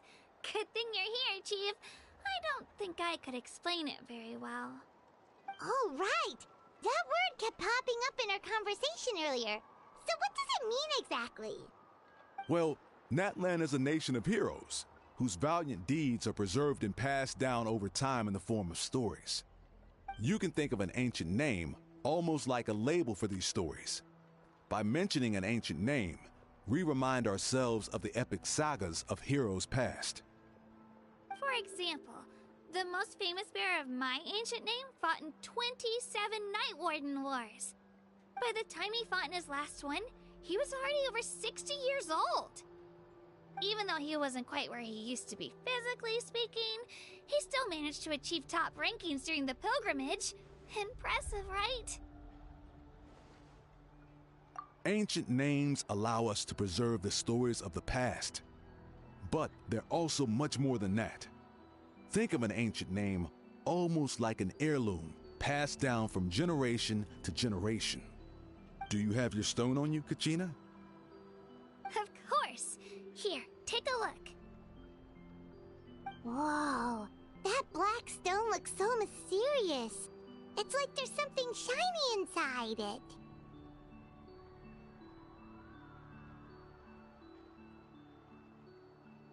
The The Wayab decide who is deserving of inheriting an ancient name. Once a successor is selected, the name becomes theirs to bear, and their deeds are then preserved within it. As time passes, ancient names come to represent the heroic deeds of more and more bearers, and their value becomes even more profound. In turn, the accomplishments preserved within it serve as an inspiration for the next generation of successors. Just like me. I'm still not sure why our YUB chose me of all people. But if I didn't know the stories of all the past heroes, how they never stopped fighting, I probably would have given up a long time ago. Then, you're saying this stone doesn't have any actual power? Like it's not gonna make Paimon super strong or smart? None at all, and that is precisely how it exercises its unique value. Think of it this way. If you become a hero because the heavens granted you strength, are your triumphs earned or given? Oh, Paimon gets it! If people start to ask those kinds of questions, the stories suddenly become a lot less inspirational. Someone had this to say about ancient names. Our forebears carved miracles into obsidian rock, yet future bearers looked upon them and saw strength. The miracles of the past become the motivations of the present.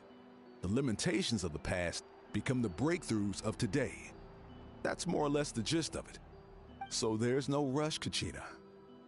Many people struggle to understand the YUB's judgment after receiving an ancient name. As long as you never stop trying to improve your abilities and surpass yourself, your time will come. Thank you, Chief. I'll get it together, just you watch. Well, it's getting late. I've got to get to the Stadium of the Sacred Flame. Oh, right. I'm not sure where you're headed, but mind taking a detour with me? Is that where the pilgrimage is taking place? Yep, and outside of competition season, it's the place where our intertribal gatherings are held. Of course! She's the most important figure in the entire event! Sounds like a plan then. Let's go! Well, if the Traveler and Paimon are with you, then I don't need to worry about your safety. Be on your way now. Alright, we're off! See you later, Chief!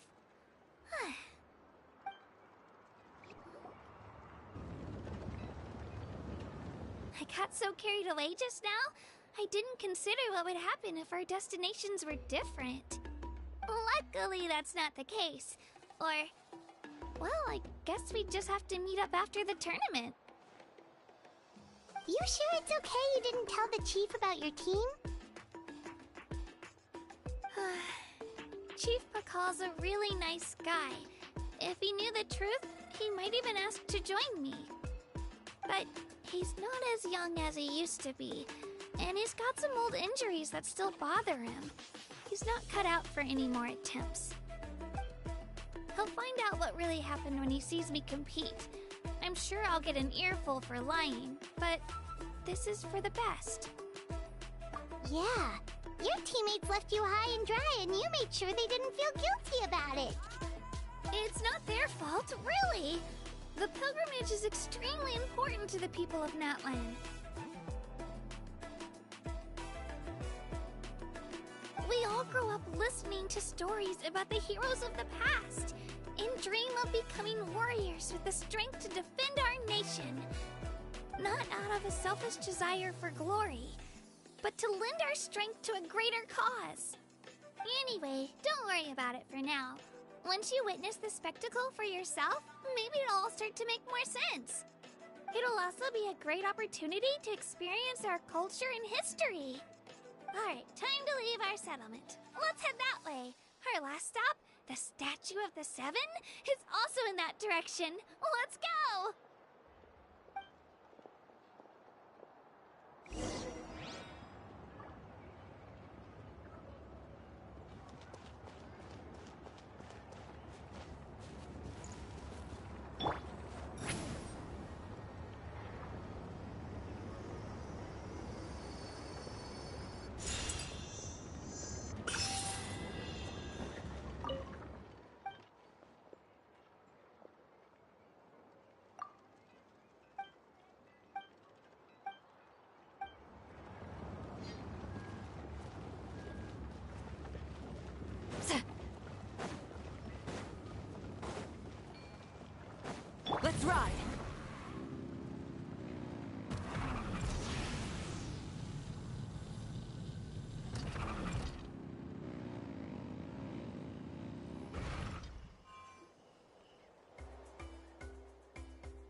statue is so pretty. Is that what the Pyro Archon is like? You betcha.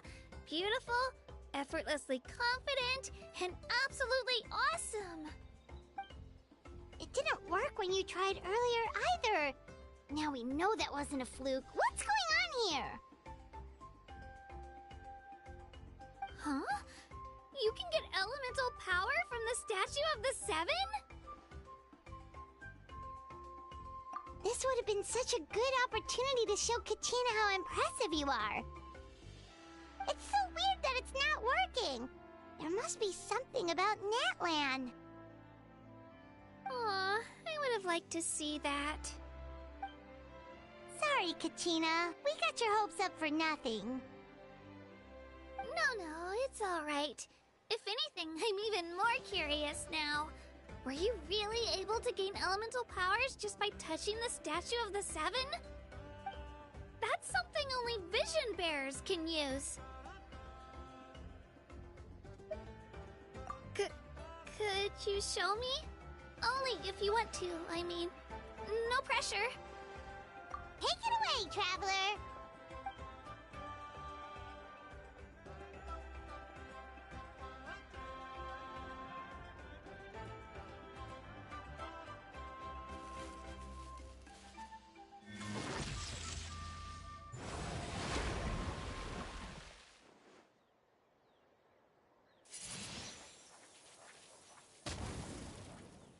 Wow! Different elemental powers! Wielded by a single person! I've never even heard of something like that! Let me give it a try!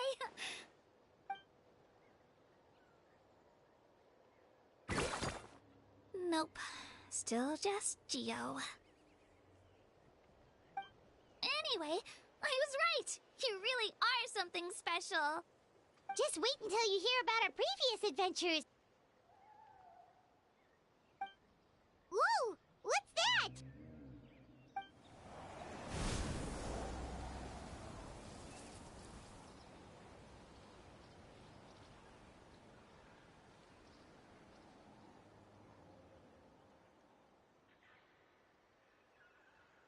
Oh, that's a cuckoo soar. They fly high and fast, and they're always full of energy. Right? It's been ages since that day we first saw Dvalin. We've come so far. Oh, before I forget, we've got a pretty long trek ahead of us, so here, take this. They look like shiny little gems, don't they? Don't be fooled, though. It's actually candy. My mom made them. I always bring a few when I know I'm gonna be out and about for a while. A little boost of sugar can really come in handy in a pinch. Woo! Paimon loves candy! Thanks!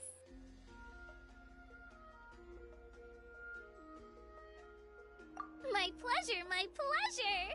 I've got all sorts of bits and bobs on me. I'm sure they'll come in handy at some point.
be right there.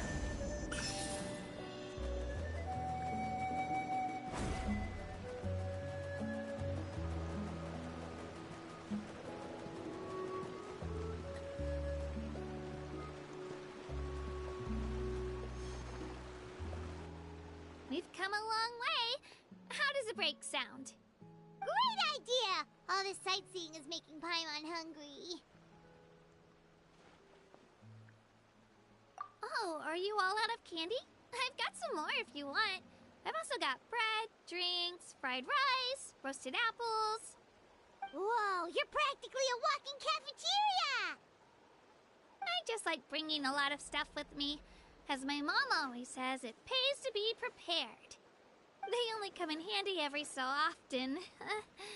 But hey, better late than never, right? Huh? Is everything okay, Traveler? Seems like you've got something on your mind. Yeah, that was so weird. It has to mean something, don't you think? Actually, you know what? It could be because our Archon is different from the rest. Different how? Well, I heard that other nations' Archons live a long time and belong to a class of extremely powerful beings known as gods. And that's not the case in Natlan? Not at all. Every Pyro Archon in Natlan was an ordinary person before taking on the role. Huh? A human becoming an Archon? Is that even possible? You find it hard to believe too, huh? So that's not normal then? I guess I've just gotten used to how things are here in Natlan. Well, based on what we've seen, that's not usually how it works. It can't be that easy for a human to become an Archon, right? Pretty sure the Pyro Archon's the only one who can answer that. I do know this, though. Even after becoming the Pyro Archon, the person in the position still grows old and requires rest. The Statue of the Seven may look a lot like our current Archon, but that has to be a coincidence. Countless people have held that title over the years. Oh, I should also mention, the pilgrimage is actually how we select the Pyro Archon. Anyone can claim the title, you just have to prove your strength. So the contest is all about how strong you are. That's right. We believe performance in battle is the most comprehensive test for a future Archon. Plus, when someone emerges victorious, it's hard to argue with the results. Our current Archon achieved an overwhelming victory. The result was obvious from the beginning. Don't just take my word for it, though. Even the tribe elders said they've never seen an Archon with such strength before. But it's just as Chief Pakal said. Today's limits are tomorrow's breakthroughs. Our future Archons will go from strength to strength. Okay, Paimon's gonna ignore the whole human becoming an Archon thing for now. It's just, if she's really that strong, do you think that's a good thing or a bad thing for us? If we think back to what happened in Inazuma...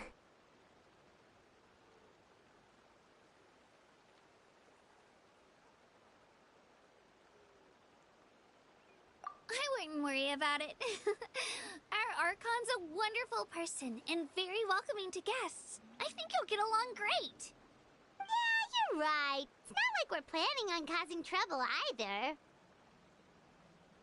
It'll all work out. You'll meet her soon enough.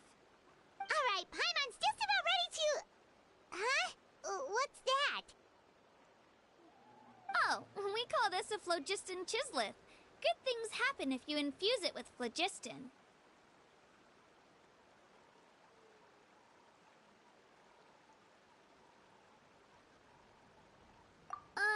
Sorry to disappoint, but only people from Natlan can use that power.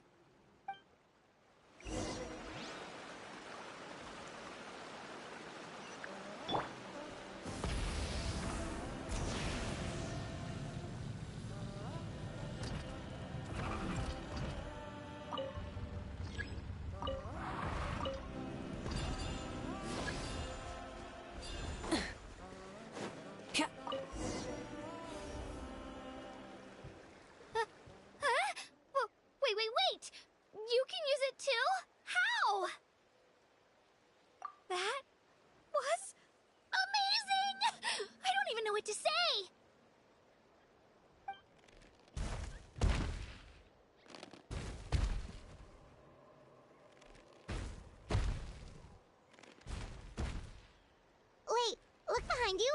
Something's coming. What do we do? Is something after us? Should we get ready to fight?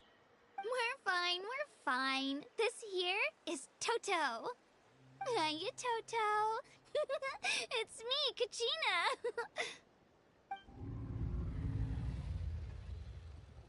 Well, aren't we looking lively today? Did the chisel floor you over here? Warm, isn't it? Oh, so it was just a friendly saurian. Wait, is that a saurian? Nope, that's a long-necked rhino. There's quite a few of them around here, and Toto's the friendliest and gentlest of the bunch. He's always hanging around these parts. I swear he does it just to show off to any Outlanders that might come this way. Don't let his size fool you, though. He's just a big softie.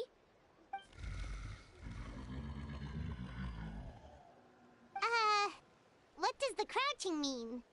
That's an invitation. He's offering us a ride. Paimon's not so sure about this. It's kind of scary, don't you think? He's huge! Oh, good point. You guys have fun with that, then. Paimon will just float alongside.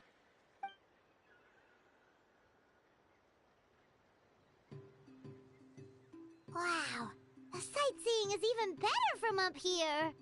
The higher the vantage point, the better the view. Are you and Toto close, Kachina? Yep.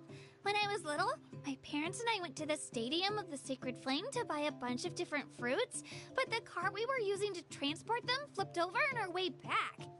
Toto wasn't even half his current size back then, but I still burst into tears when I saw him approach. I was afraid he was going to eat all the berries and sunsettias and leave none left for me. In the end, though, he didn't eat a single one, and even chased off a few other saurians looking to snatch a few for themselves. After that, he used his big head to help get our cart right side up again. I've been bringing him fruit ever since. Oh, and I was the one that named him Toto, actually.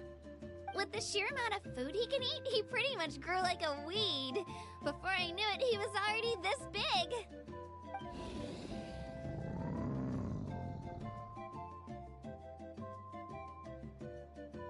Oh, look over there! That's our destination! The Stadium of the Sacred Flame. You can let us off here, Toto. Thanks for the lift.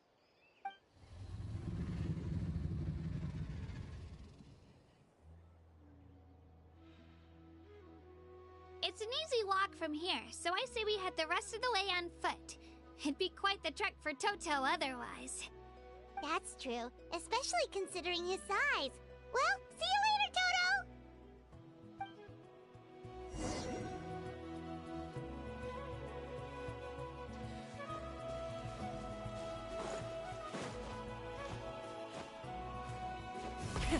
Rev the engines!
Instead of confining themselves to the heavens, gods should broaden their horizons in the world below.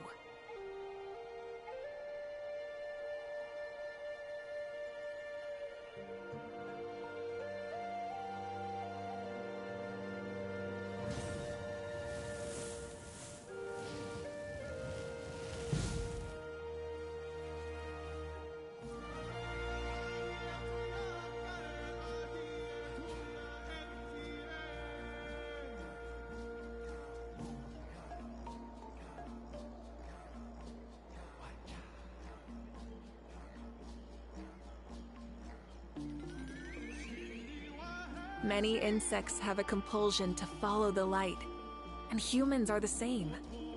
Except we call that light hope.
Instead of confining themselves to the heavens, gods should broaden their horizons in the world below.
Exploration and trials. Adventuring is right up my alley.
Full throttle!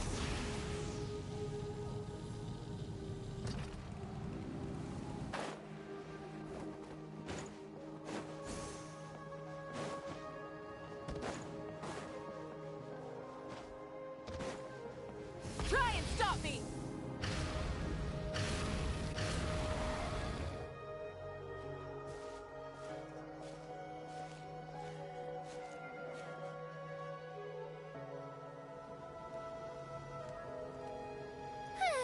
We made it!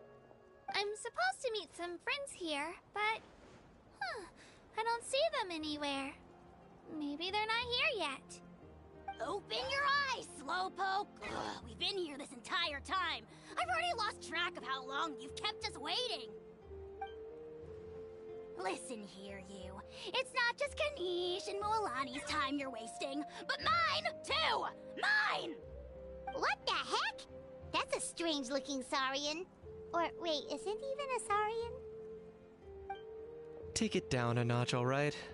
You don't even know some of these people. Just because Kachina's too nice to get mad at you doesn't give you an excuse to be rude to her. And what are you gonna do about it? You think you're the boss of... Hey! Oh, what do you think you're doing? Alright. I've put him in a timeout for now. Sorry about that. Aw, you didn't have to do that. My house just doesn't have much of a filter, that's all. I don't mind. He got what he deserved. Let's just hope the lesson sticks this time. Mualani, there you are. Looks like you made some new friends. And here I was worried you ran into trouble on your way here. Hello, Paimon's Paimon!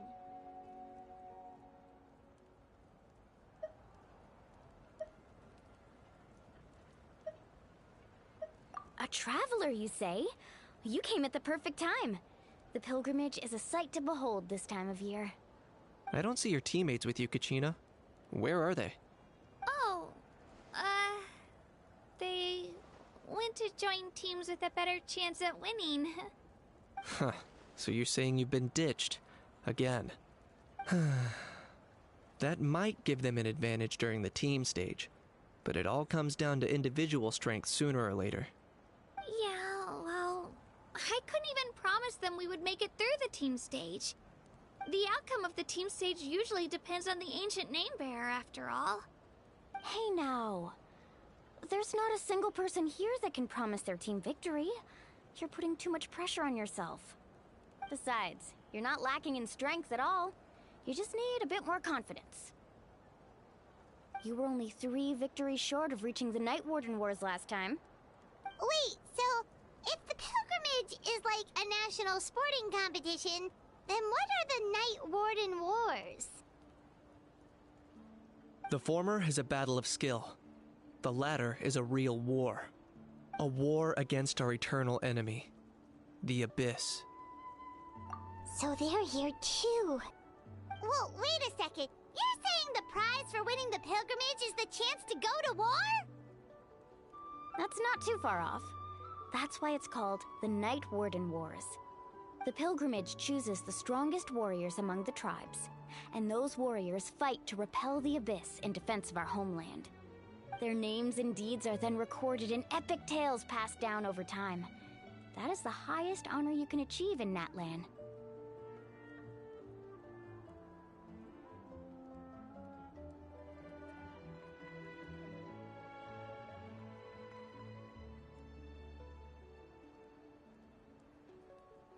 Yes, but that's the nature of war.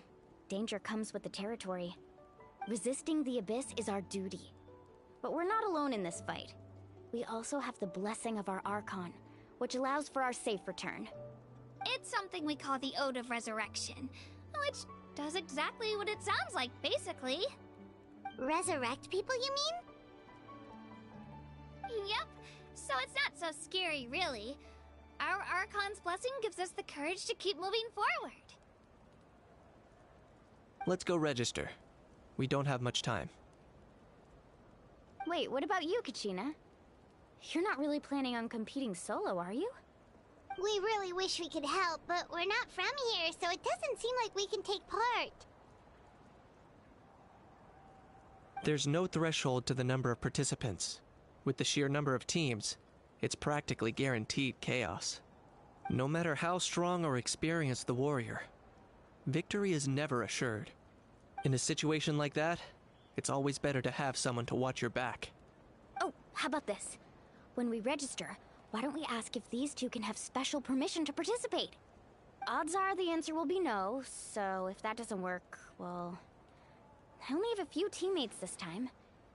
If someone else could take them, then... You're not asking me to lead your team, are you? Look at you, mind reader. So, what do you say? With how strong you are, it would practically be an upgrade for my teammates. Fine by me. But doesn't that leave you and Kachina as a team of 2? There's a world of difference between that and flying solo. Besides, we're a formidable duo. I bet our new friends here will agree that 2's always better than 1, right? Oh, you mean us? You're right! 2 is definitely better than 1! It's just like the old saying we have here in Natlan. No one fights alone. But what if I drag you down? Listen to yourself. You'd be hard-pressed to find someone in Natlan who can beat us when we're together. Hearing you say that does make me feel a little more confident. Still, teams rarely contain more than one ancient name bearer. People are definitely gonna think of us as cowards. The rules don't forbid it, so who cares what they think? It's not like they left us any other option. Well, I'll leave you to break the news to your soon-to-be former teammates. I'm not good at stuff like that. Oh, I know. They deserve to hear it from me anyway. Just give me a second, you guys. We can go sign up together once I'm done.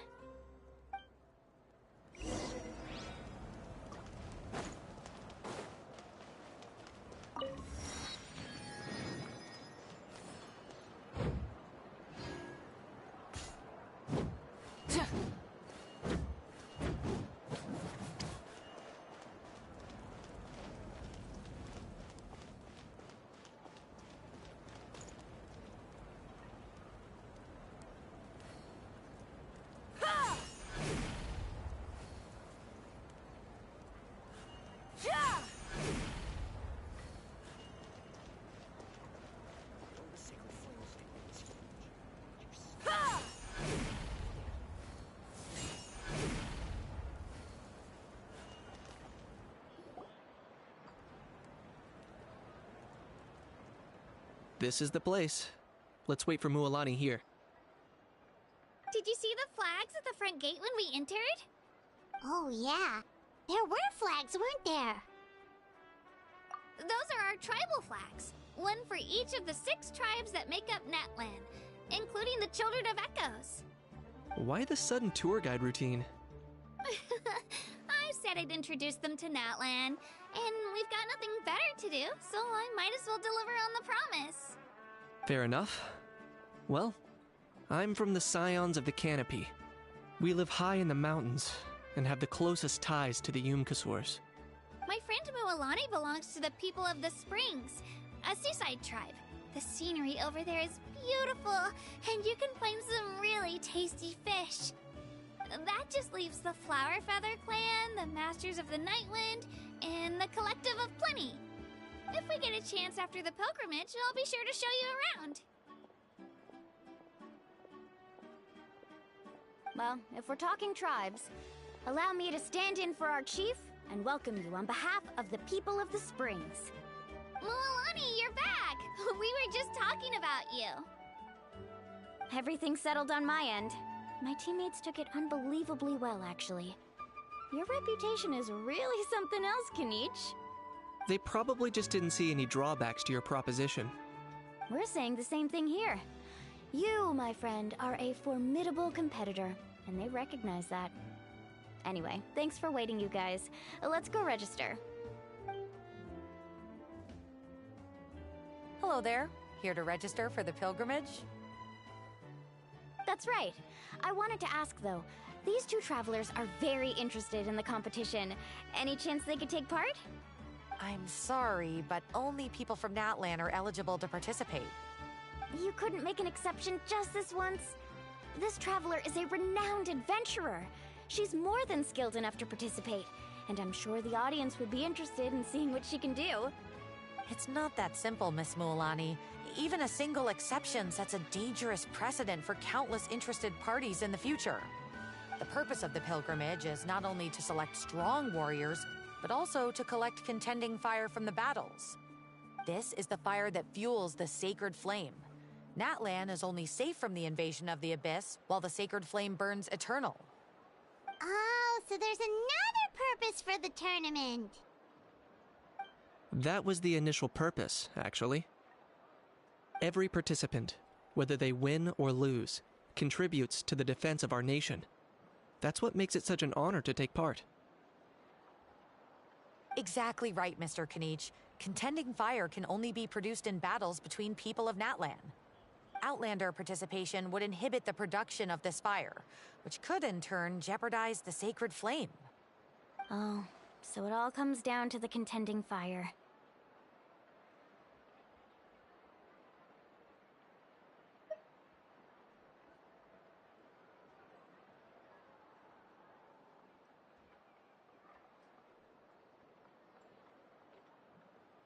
Well, you can still enjoy the event from the stands.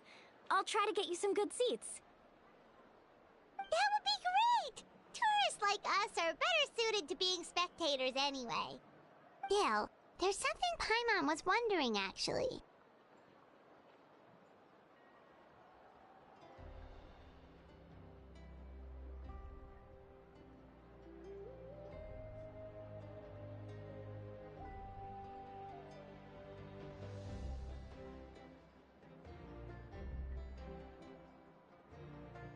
You read Paimon's mind, Traveler. Why doesn't everyone just fight together? You know, since you can bring them back to life. The power of resurrection has its limits. For starters, the Ode only works on those who bear an ancient name. That's also why ordinary people who emerge victorious in the pilgrimage aren't sent to fight the Abyss. It's for their own protection. Although, they're still afforded the same honor as those who triumph over the Abyss in battle. That brings us to the other condition for resurrection. Not much to this one, actually. Just one word. Victory. Victory? The victors shall burn bright, while the losers must turn to ash. Only those who triumph over the Abyss earn the right to be revived. Defeat in battle not only means death, but also the destruction of your ancient name, preventing it from ever being inherited again. The tales of the vanquished are eventually forgotten, and an ancient name cannot survive when the stories of its bearers are lost to time.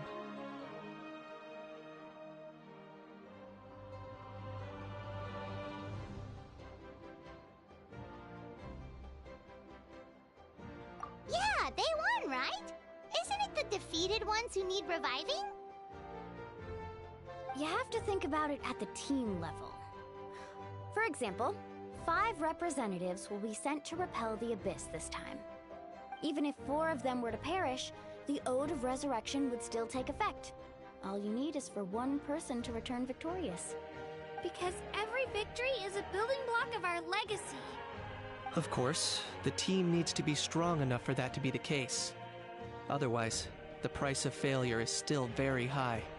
That's why the first stage of the pilgrimage is divided into teams, to instill in us the importance of working together. No one fights alone. That is what we believe. A lone warrior is one whose defeat is final. This all sounds pretty dangerous. Well, that axiom is meant to be a warning as much as a source of inspiration. Danger is always present, but together, we can move forward, united in the knowledge that behind every hero charging into battle lies the support of all of Natlan as well as our Archon. Not to mention, the Abyss isn't an enemy with a concrete form. We're often just dealing with the fallout of its scheming. I've actually fallen in battle myself. I spent some time wandering the realm of the Wyab. It was unlike anything I'd ever experienced before. The realm of the Wyab? Does that mean the Wyab exists somewhere in Natlan? Hard to say. The realm's not somewhere you can access by ordinary means, and very few people are capable of establishing a mental connection with the Wyab. We call this realm the Night Kingdom, a mysterious liminal space between the body and mind, life and death. The fact that you were resurrected at all is the worst thing in the world. Then releasing you from your time out has gotta come in at a close second. You would do well to speak with reverence of the almighty Dragon Lord Kahula-How, lest you live to regret it. If you're done arguing, your registration is now complete. It all went fairly quickly, considering we all know each other. Now, I just need to register your team members according to their name cards, and you'll be all set. In the meantime, you can all go rest at the hotel. As usual, dinner and lodging for tonight are free. Nice. Oh yeah, I forgot to mention. All food and entertainment before tomorrow's matches are on the house, courtesy of our Archon. Family and friends included, which means you both get in on it. Come on, let's go have some fun!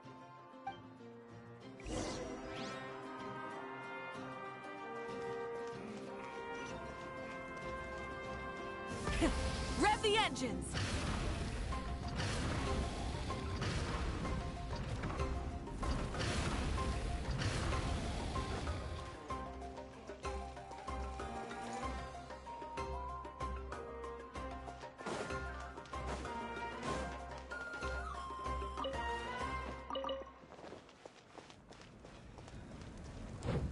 Need some high-calorie food.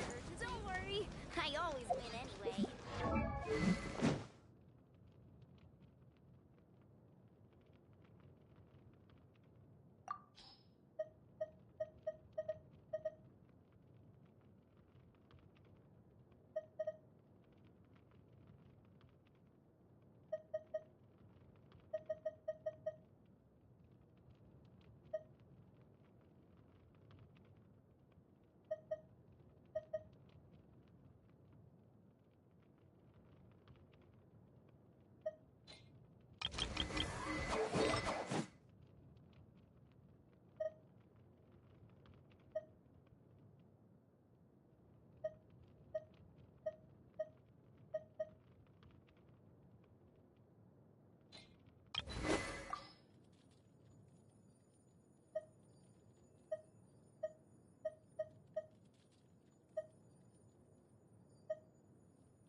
Dig in, you guys. Eat as much as you want.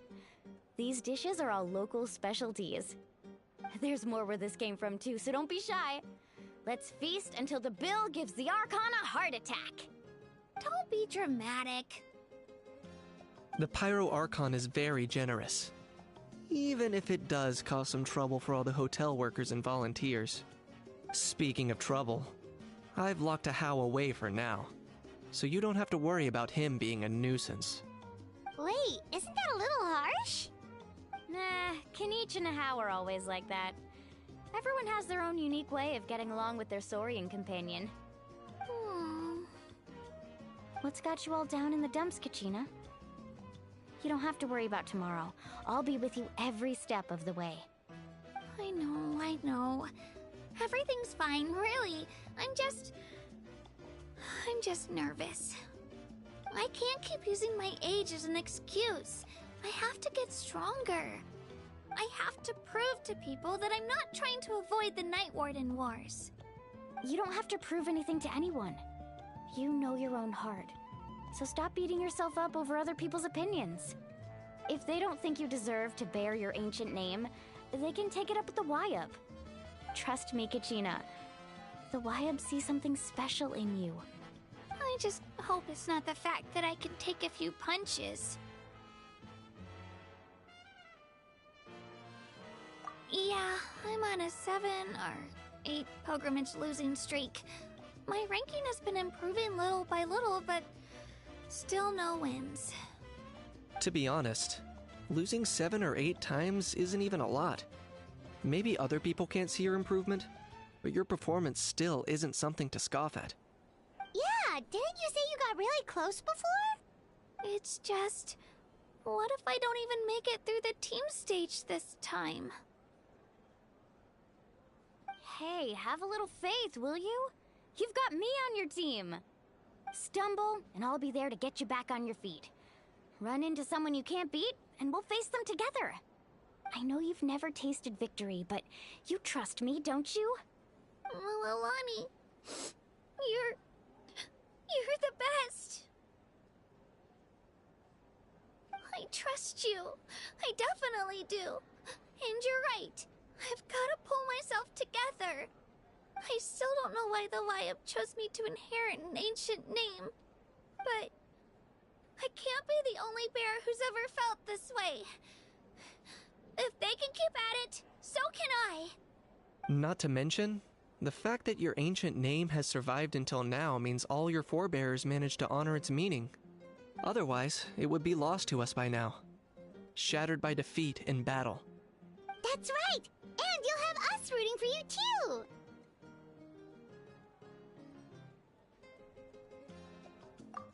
No. It should be the other way around. I was clearly the one who asked to learn from you. But still... thanks, you guys. Jeez, now I'm crying again. Everyone has been so nice to me today. I'll win this time for sure. I won't let your support go to waste. Oh, right. I should eat something. My mom said I need to keep up my strength for tomorrow.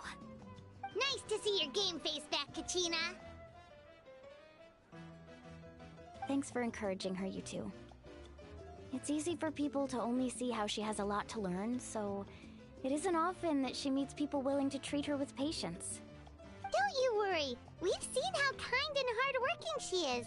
We can already tell she's a wonderful person. Take it easy.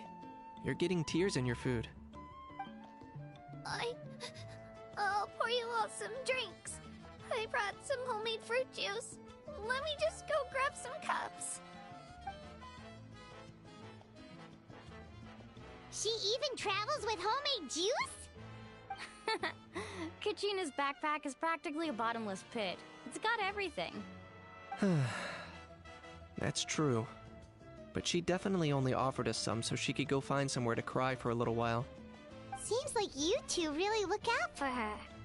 She's like a little sister to me, you know? She's already so talented. She just needs that one decisive win to convince her of it. And I have a feeling this is the one. This could be the win that finally gives her that confidence. Why are you so sure? Is that what happened to you? Oh, no. I was just born confident. Mualani's being modest. She's already a 3-time veteran of the Night Warden Wars. Came out on top each time. And she's never had to be resurrected. Wow, that's amazing! Nah, it's no big deal. The opponents I had to face were pretty tame, that's all. Ooh, no wait, that makes it sound too unimpressive. Either way, the challenges haven't been that difficult so far. But I'd love to fight alongside Kachina and experience the glory of victory together. The flowers, the applause. Paimon gets it! That's how Paimon and the Traveler are too. Hey, a little more confidence, please! Paimon's always there to cheer you on! Drinks are here. Better try them while they're still fresh. Feeling better now, Kachina? Me? I'm totally fine. Really, I promise. That was just nerves earlier.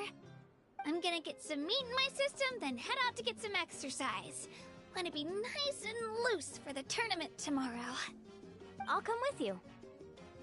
Just don't go overboard, okay? The last thing we need is for someone to oversleep. We've got an early day tomorrow. If only we had a friend who never oversleeps. Alright, fine. I'll make sure you guys are up on time. Attaboy. I knew you'd catch on. So full. I'm so sleepy. We should get a good night's sleep before the competition tomorrow. I'm still a little worried about Kachina, though. Maybe we can help her out with her drink?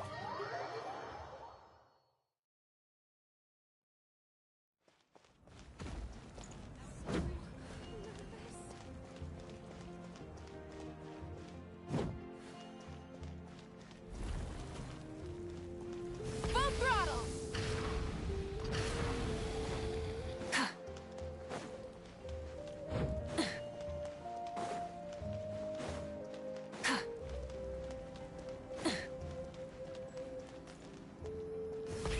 Rev the engines!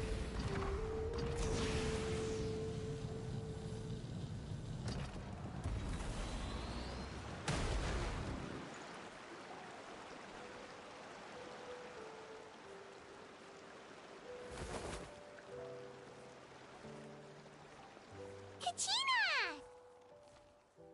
Oh, it's you two.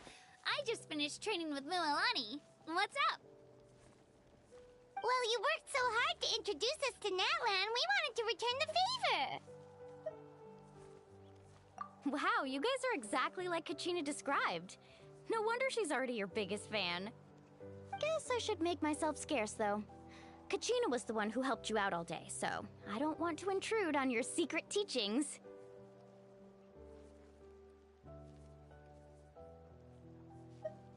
Huh? What do you mean?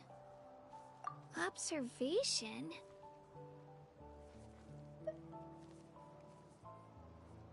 Yeah, the person who hits the hardest isn't always the one who wins. Oh, I think I get it. You're saying, fight smarter, not harder. Having the strength to win is just as important as knowing the right strategy. Atta girl, Kachina! Exploit your opponent's weaknesses while maximizing your own strengths, and you're sure to find opportunities to turn the tides in your favor. You're right. I just need to focus. When I get nervous, I forget to assess the situation, and end up rushing in without a plan. Mind sticking around a little longer, Mualani? I want to try out some new moves. Sure.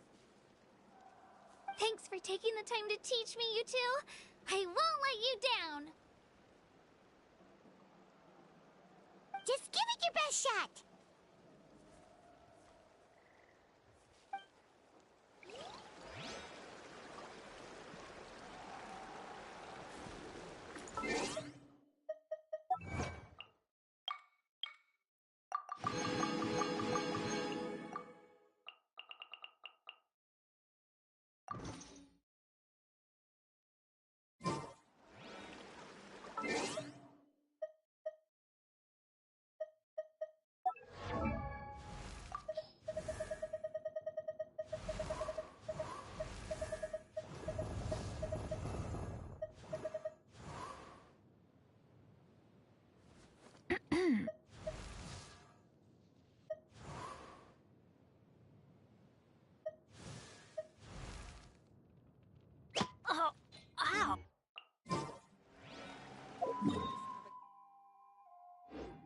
compulsion to follow the light.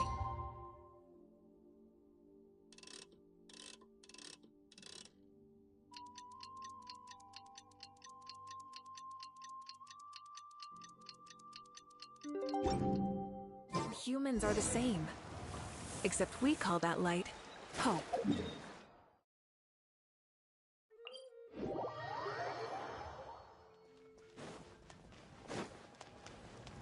Full throttle!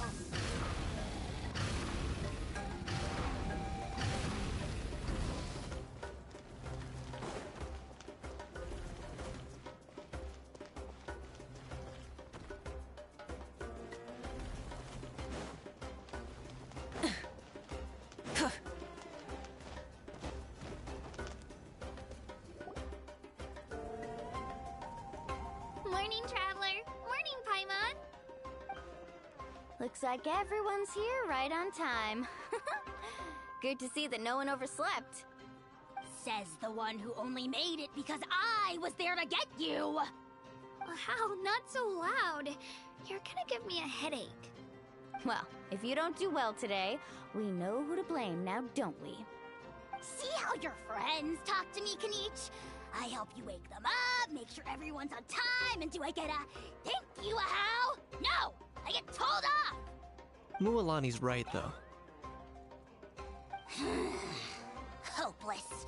Every last one of you. Alright, moving on. How did you sleep last night, Kachina? I had some nerves at first, but my bed was great.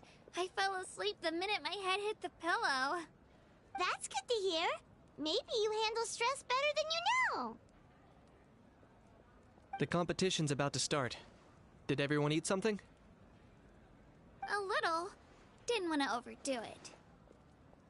Oh no! We were so busy focusing on the tournament we forgot to buy something!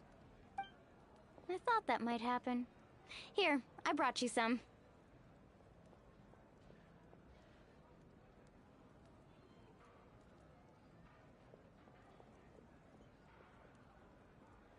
No thanks necessary.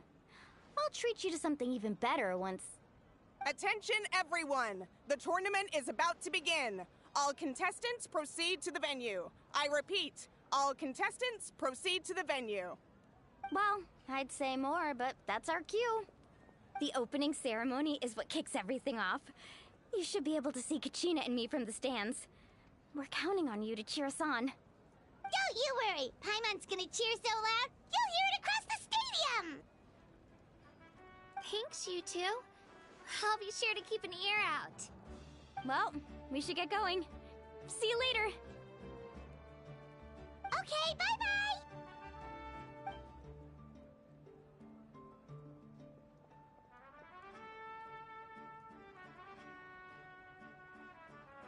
Attention, everyone! The tournament's about to begin. All spectators, please take your seats. I repeat, all spectators, please take your seats.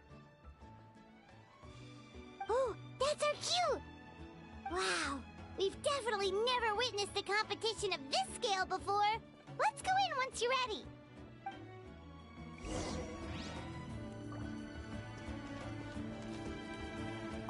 Entering the Stadium of the Sacred Flame, you won't be able to leave the arena once the tournament begins.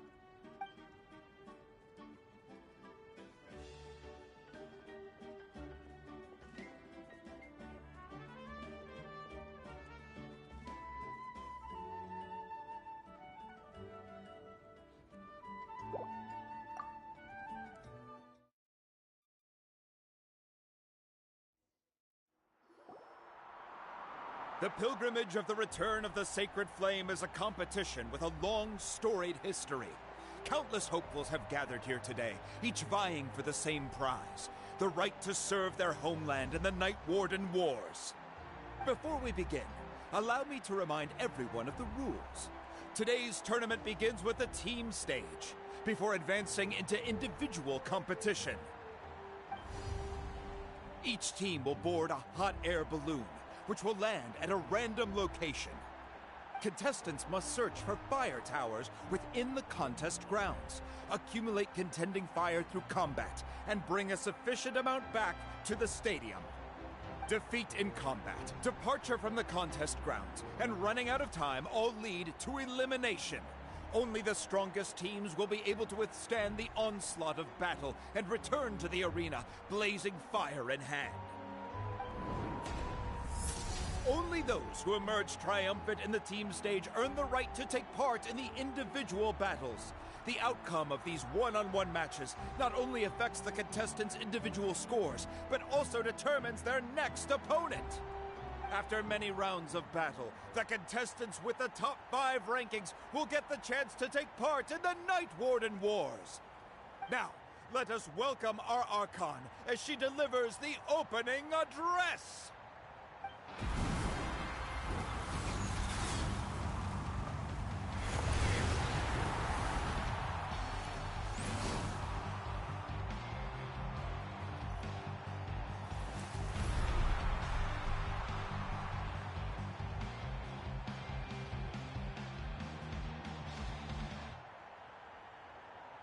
Skill, strategy, fortune, form.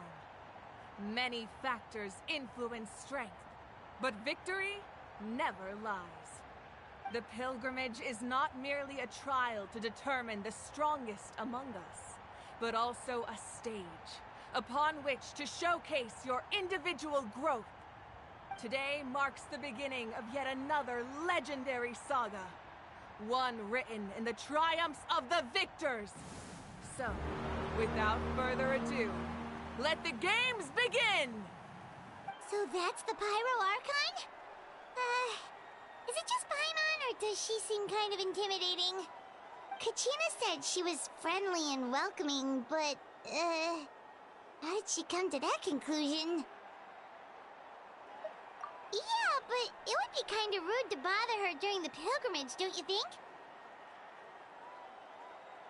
We should wait for a better time. Oh, look! It's Kachina and the others!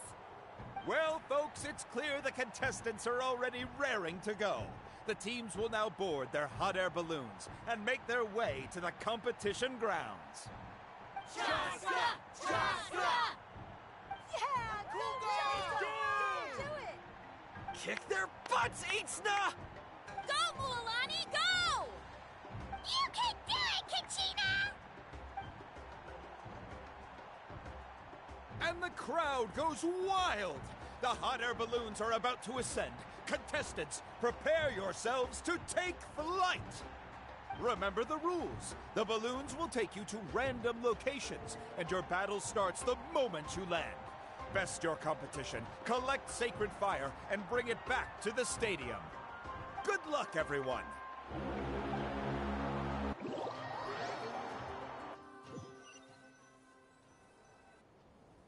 Guess this is where we're starting. Let me see. It seems pretty quiet around here. Looks like we get to ease ourselves into combat today. Let's head that way. We don't need to worry about avoiding other teams. Anyone that crosses our path can kiss their chances goodbye. Okay, I'll follow your lead. Just remember, don't hesitate. The team matches are all about keeping the energy up. So let's do it! And with that, the pilgrimage is now underway. Time for the contestants to give it their all! Ooh, a fire tower! And an unoccupied one from the looks of it.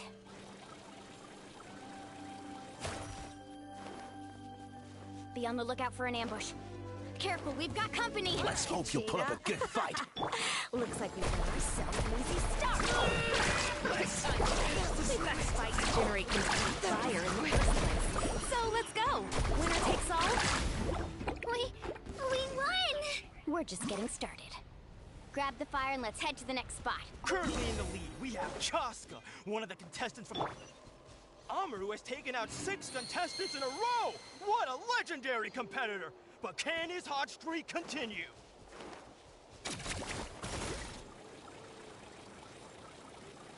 Oh, well, aren't you two an interesting duo?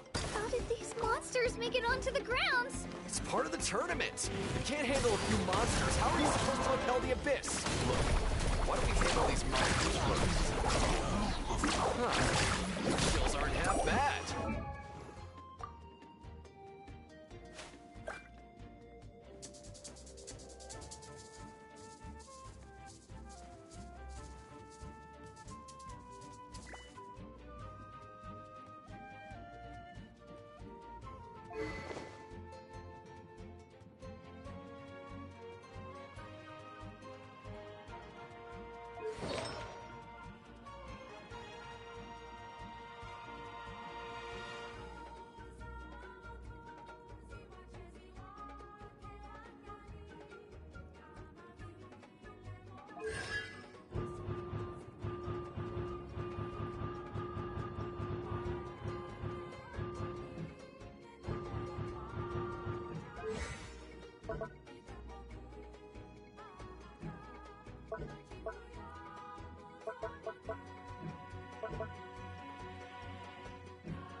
but I think I've got a good grasp of what to do. Sorry, but not everyone can make it till the end. Nicely done, Kachina! We actually beat a legend! Come on, don't just stand there. Let's grab the fire and go! We have a new team pulling ahead! Mualani and Kachina have already eliminated several favorites for the win! I knew someone would show up! Hand over the sacred fire and no one gets hurt! Let's use this next time!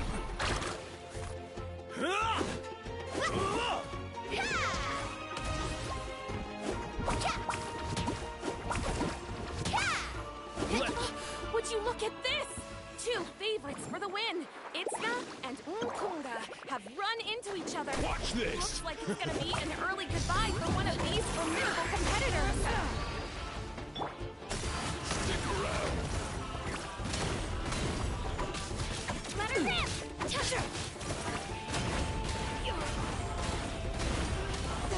Woohoo!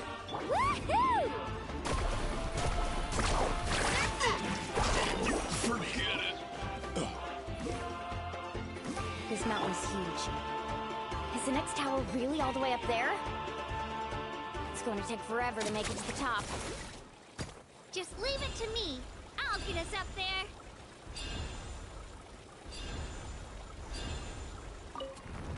Ah, we made it! Great work, Kachina!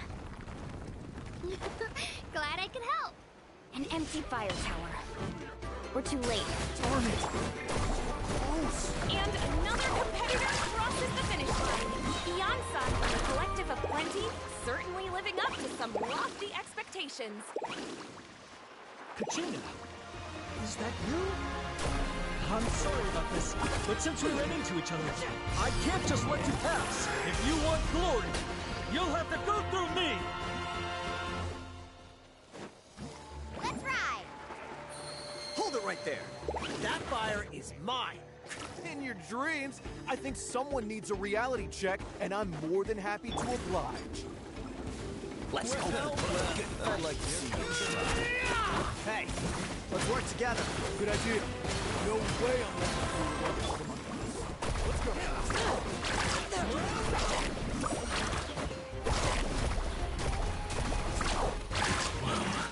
The tide rises!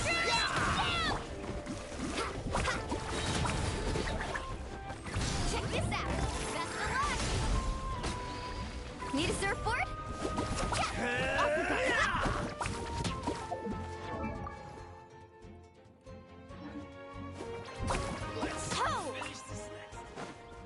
You've collected enough sacred fire. Still doing all right, Kachina? Watch this! We're running out of time. There's a spirit way over there. We can ride it back.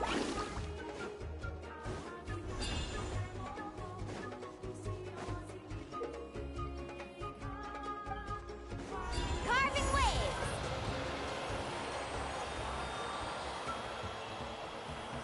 Oh, we really lucked out. Just grab onto me, Kachina. I'm not sure if you remember, but people from my tribe can ride spiritways over great distances. It's all smooth sailing from here. Thanks, Mualani. Hey, what are you thanking me for? We won as a team. There's no way I could have taken on that many people without you. Have a little faith in yourself. You're already a great warrior.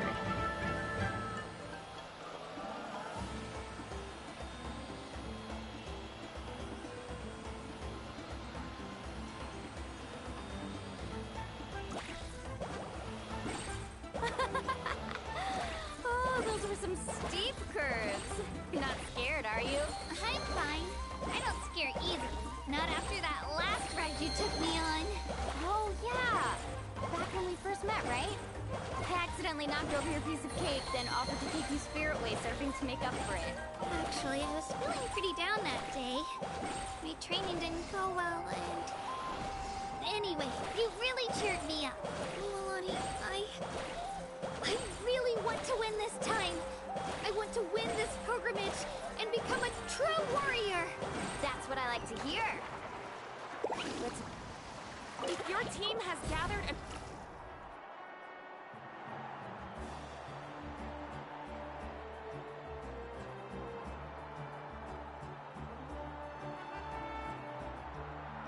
Congratulations, Mualani. Congratulations, Kachina. You've successfully cleared the teen stage. Amazing! Congratulations! Congratulations! Keep it up, Mualani! Kachina! Mualani! Kachina! Mualani! Kachina! Mualani! You two can take a short break while the team stage comes to a close. We'll draw names to determine the individual matchups in a moment. After that, we'll proceed to the next stage of the competition. I wish you both the best.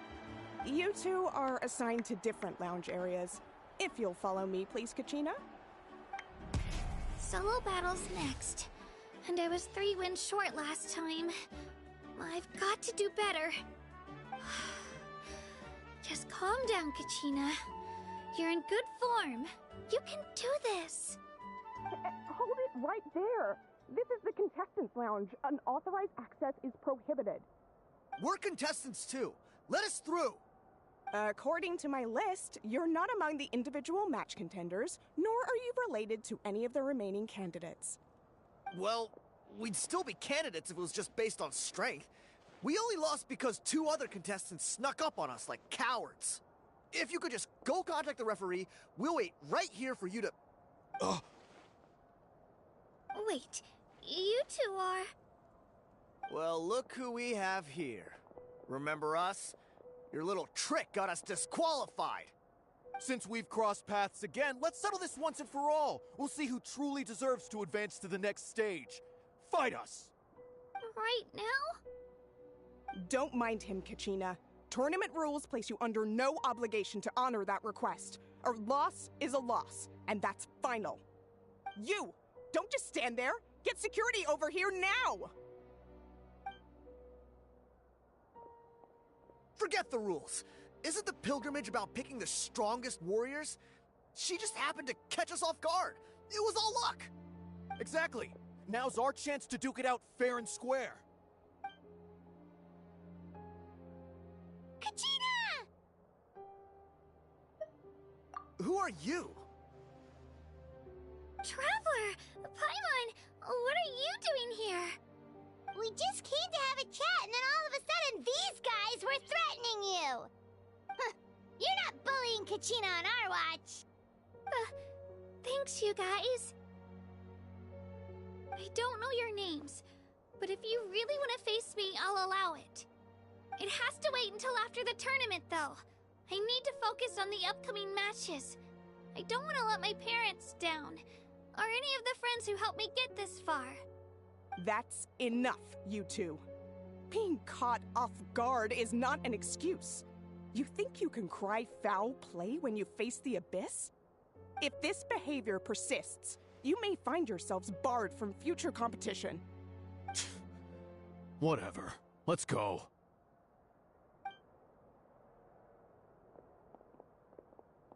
Are you alright? You're not hurt anywhere, are you? No, thanks to you. To be honest, I totally blanked out just now. I had no idea what to do.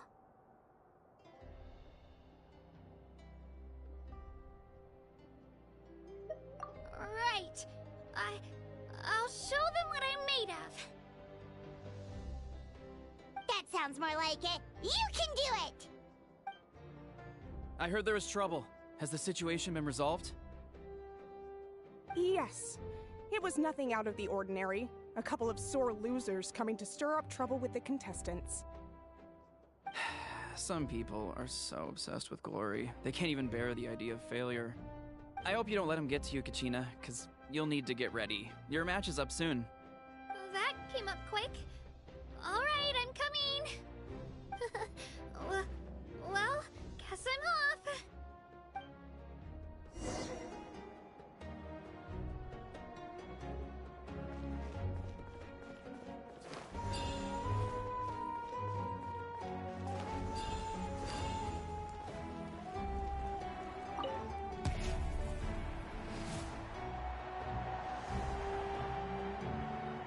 You must be Kachina. You know, people told me I got lucky in the draw, but I beg to differ. There are no coincidences in the arena. If you're standing here, it means you're strong, no matter what anyone says. So, I'm looking forward to seeing what you're made of. The team stage ended before I had my fill of battle. I hope you don't disappoint. Well, anything you want to say in return? I won't lose to you. Not when so many people are supporting me and cheering for me. And I really want to earn a spot in the Night Warden Wars.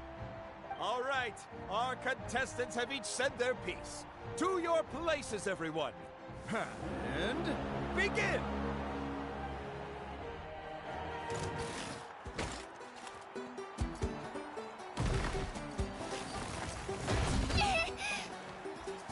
Clear the area! Come on, you can do better! That's more like it. Again! Spin to win!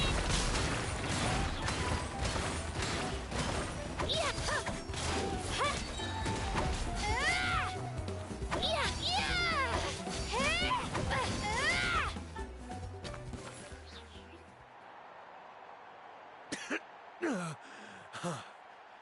I actually lost. Knew I had an eye for the good ones.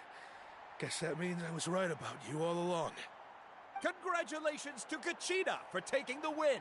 Let's give her a round of applause, everyone. Now, diving into the other matchups. That's one down! Woohoo!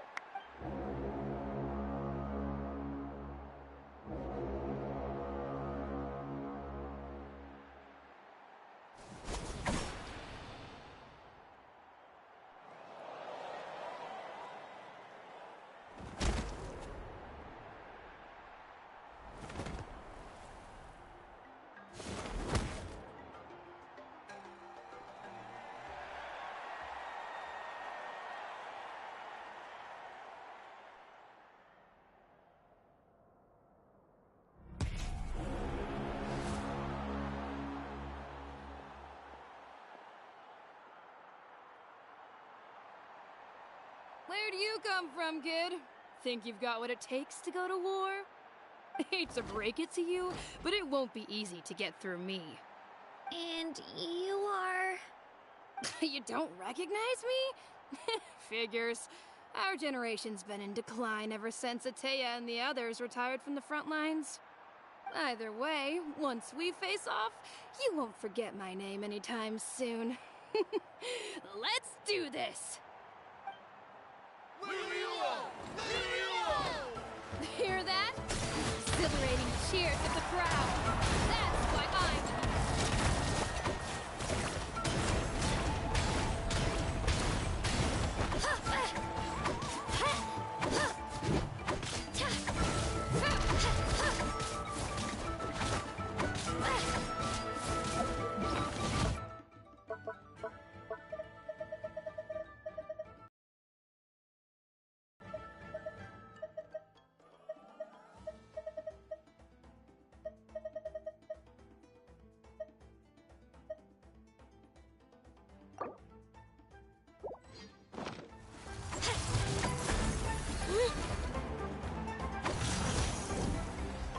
Let her rip! Looks like it's time to get serious.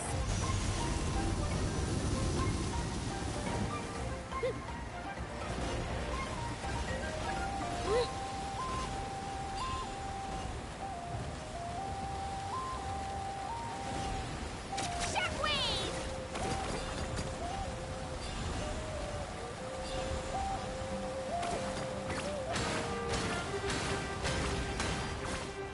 You know a trick.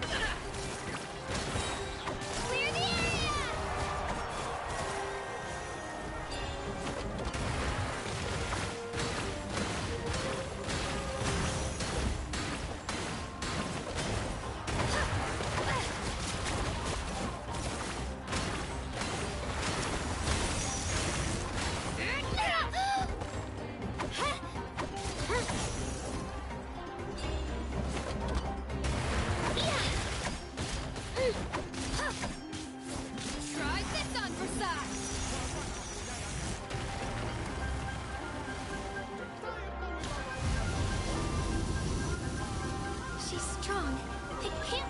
this. Just like the Traveler said, I need to observe my opponent and look for an opportunity.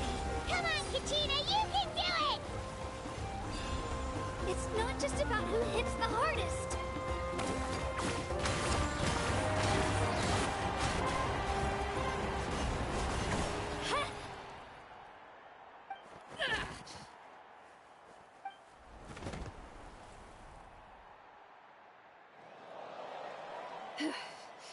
Gotta hand it to you, kid.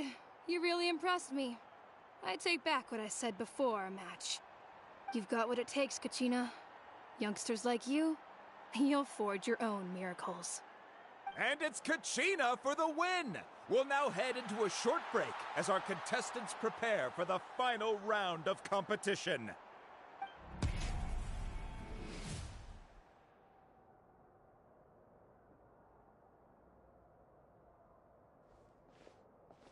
Thanks for cheering me on, you two. You were great out there! You faced a lot of impressive competitors, but they never stood a chance. I don't think I did too shabby either. I've never gotten this many points before. You ready for the last round, Kachina?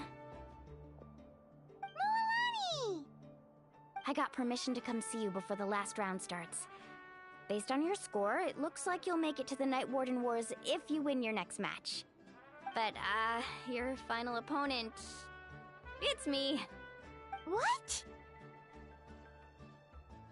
Yeah, I just found out myself. We're really close in the rankings, so only the winner gets to move forward. But I wanted to fight alongside you. I did too, but it is what it is. People with similar scores tend to get matched against each other. But we just have to get past it. War is cruel, and the Abyss certainly isn't going to go easy on us. Only Natlan's strongest deserve to stand against them. So, I'm going to give this battle my all, Kachina. And I hope you do the same. To hand victory to your opponent is to take pity on them. But no one's asking for pity here, yeah? So, you ready? I'll do my best! Atta girl. So, if one of you has to lose, who should we cheer for then?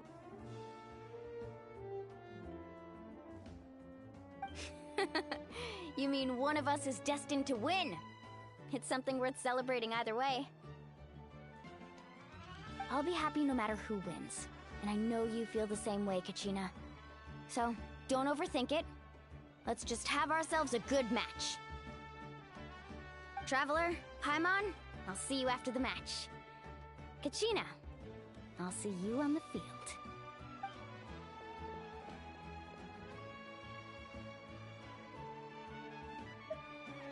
I've been training so long for this, and Moalani's helped so much. I'm going to show her that it didn't go to waste. Thanks for believing in me. I'll try believing in myself this time too.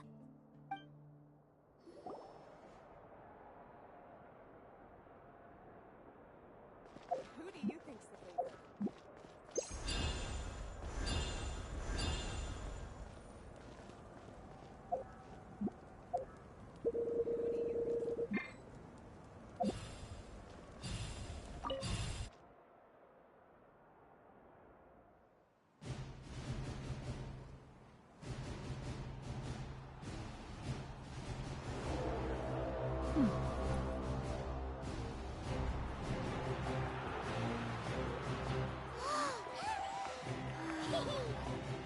We've arrived at the final phase. The winner of this match will take the final spot among the victors. Give it up for a longtime contender and first-time finalist from the Children of Echoes, Kachina!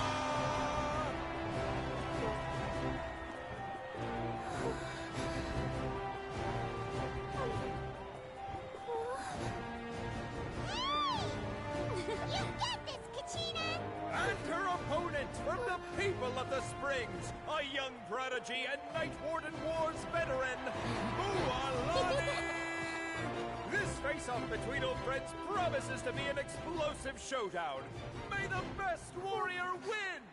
You You've come so far. Still nervous? Why does it have to be you? Still, I'm glad in a way. Even if I lose, I won't have any regrets. Come on! Kachina, this is no time to be modest. I know you want this more than me. And it's about time you start sounding like it, okay? I want to win. Milani, this one's mine!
Look.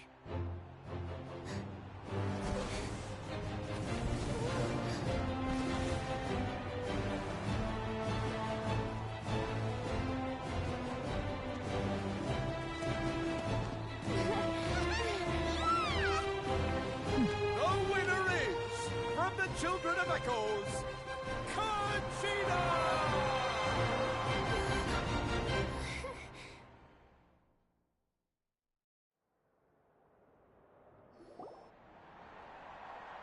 And with that, the winners of this pilgrimage have been decided.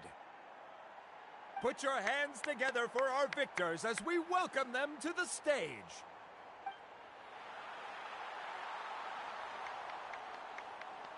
With her 6th consecutive win, Cheska of the Flower Feather Clan. She managed to turn the tides all by herself. Ian-san of the Collective of Plenty. With an explosive comeback 10 years in the making, Kaiulani of the People of the Springs. A seasoned and renowned warrior, Kibungu of the Scions of the Canopy. Last but not least, finally living up to her true potential, Kachina of the Children of Echoes. Over here, Kachina!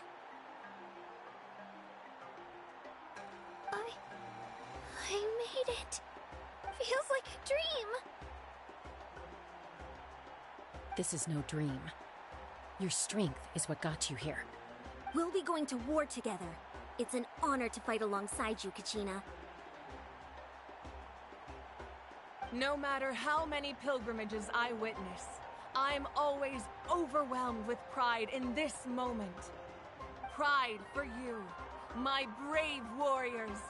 You give me faith that our innumerable sacrifices are not in vain, that the future of Natlan shall burn with the brilliance of a blazing fire. Brave warriors, the following is an order, and also a personal request. Go forth and crush the abyss! Seize victory and glory for Natlan! As you command. As you command.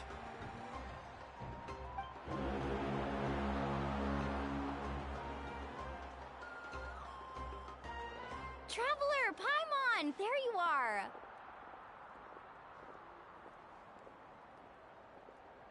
I wanted to thank you for supporting Kachina back there. She really has grown into a formidable competitor. She deserved that win. Not that it feels good to lose, but I'm happy for her. It's definitely bittersweet, though. Hey, wanna go for a walk? Kachina and the others will be busy fighting the Abyss, so why don't I show you around Natlan for a while? Sure. What do you say, Traveler? Something on your mind? Listen, I'd be lying if I said I wasn't worried. But she's got experienced, powerful companions to take the lead. I'm sure they'll be fine. Glory always comes with a risk. If victory was assured, no one would take pride in it. She's not one to fall so easily. She bears the ancient name Uthabiti, after all. We just need to hold the fort while they're gone. Come to think of it, you've never visited my tribe, have you? Come on, I'll take you. The people of the Springs live alongside the Kaholasaurus. Our tribe is an ideal spot for some R&R. I'll take you to all the best spots. You'll love it. Looks like you beat me to it. Kinich? I was planning on inviting you to visit.